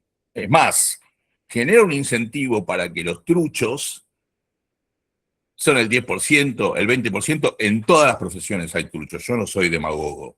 En todos lados hay gente que no le gusta laburar, pero que esos vayan a laburar porque si no pierden. Entonces, ¿para qué los querés? Me pasó cuando yo era ministro, que a todos los que estaban en comisión de servicio los obligué a volver a las escuelas. Me llamaban las directoras y me decían, Mariano, ¿a quién me mandaste? Ah, que se vuelva, bueno, que vuelvan, todo, ¿qué voy a hacer? O sea, el presentismo es una muy mala medida. La bonificación por títulos es una mala medida también, o mejor dicho, una medida mejorable. Que yo tenga una maestría, y yo dirijo una maestría, están todos invitados porque también es híbrida y hay becas, que yo dirija una maestría, no quiere decir que la persona que se formó con nosotros sea mejor docente. ¿Desde cuándo? Yo tengo doctorado, postdoctorado, si soy bueno o mal docente no va a depender de mi doctorado. Pero hay otras formas de trabajo, siempre y cuando haya un proyecto. La escuela tenga un proyecto, la directora tenga un proyecto, que esa escuela se evalúe de acuerdo a ese proyecto, que el Estado tenga la obligación de que esa directora asuma con un proyecto y que asuma el mejor proyecto posible. Es más, mi idea, la ley no lo dice, pero lo contemplaría, mi idea es que la elección de una directora sea por escuela, como en muchos países del mundo, no estoy inventando el agua caliente, ¿eh? La elección de la directora sea por un concurso por escuela, con un jurado que sea alguien del ministerio, alguien de una universidad o de un instituto de formación docente que sea neutral, un supervisor, un inspector y un docente de esa escuela. Porque esa directora va a tener que convivir con la gente que está ahí. Entonces, bueno, no todo da lo mismo. Entonces, esto no lo invento, ¿eh? Esto es en muchos lugares del mundo es así. Brasil, ponele el Brasil de Lula, no, para no poner nada raro. A lo que voy es, termino, Romina, me extendí demasiado, pero mi punto es, tenemos que salir de la abstracción del Estado. La dictadura era Estado. Ahí había estado, vaya si había estado presente. Es decir, Estado no me dice absolutamente nada cuando es una abstracción. Me dice cuando opera. Por eso, hay una revolución copernicana. Yo estoy de acuerdo con la dirección que lleva, con otras tengo mis dudas. No sé cómo va a ser. Ahora, que me digas que eso va a generar fragmentación, esto ya estaba fragmentado. Que van a abandonar las escuelas, ya están abandonadas, ya está roto. Vos decís, ¿lo van a romper más? Puede ser. La pregunta es, ¿lo van a romper más que lo que se rompería si sigue este modelo? Ahí tengo mis dudas.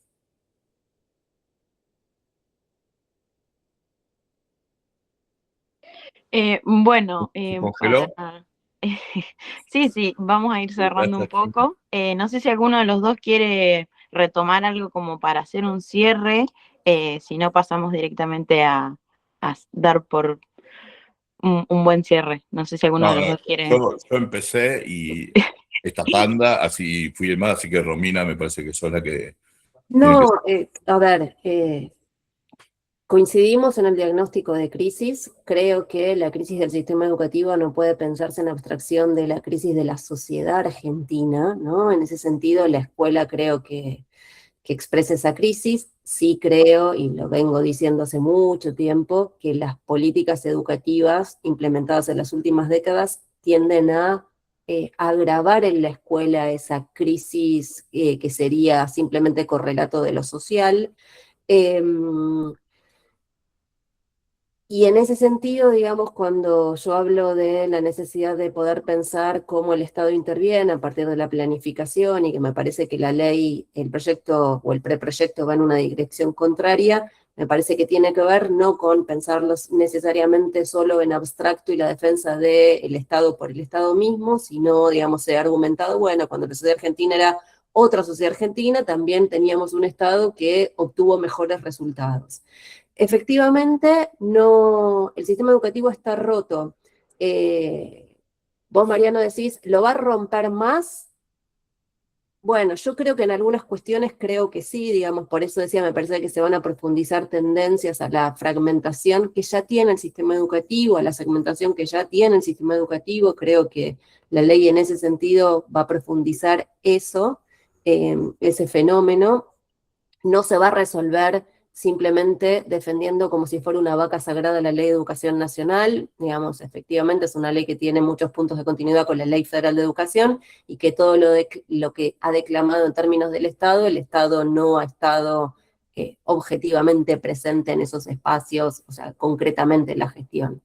Sin embargo, digamos, cuando algo está roto, la pregunta para mí que conviene hacerse es si dejamos el jarrón roto y que se profundice, digamos, esa ruptura o intentamos efectivamente unirlo de nuevo. Y en ese sentido es que me preocupa la mayor fragmentación que puede producir esta ley, entendiendo, digamos, que esto que planteaba antes, que la sociedad argentina ya está fragmentada y en ese sentido me parece que hay que pensar una contratendencia, digamos, a ese proceso. Nada, simplemente esto da para muchísimo más, digamos, el debate. Por mi parte, si quieren seguir organizando, digamos, un segundo momento de esto, cuando el proyecto definitivo aparezca, obviamente allí estaré. Y bueno, con Mariano seguiremos nuestro intercambio en otros, como decimos, en otros barrios, digamos, saliendo por otros barrios, o en la prensa escrita, gráfica, etcétera, etcétera. Así que, bueno, eso para plantear y agradecer la invitación. Entiendo que querían cerrar y redondear cerca de las 11, así que no querría extenderme, digamos, mucho más de esto. Una sola cosa, además de agradecerles a todos, efectivamente, ahora la próxima que nos toca es en San Nicolás, creo, así que están cerca, más o menos cerca, así que se pueden venir. Igual el público se renueva, así que nosotros seguimos diciendo lo mismo. Y quiero sugerirles la lectura de un libro muy bueno que se llama Brutos y Baratos, de Romina. Está buenísimo, excepto la parte que me critica a mí, el resto está muy bueno. Así que les recomiendo la lectura. Muchas gracias. Sí, la cuestión de cerrar en un horario es para no extendernos mucho, porque si no creo que todos nos quedaríamos a seguir debatiendo porque es algo que nos interesa, obviamente si estamos hoy en este espacio. Pero bueno, les queríamos agradecer a los dos, tanto a Mariana como a Romina, desde el Instituto número 7.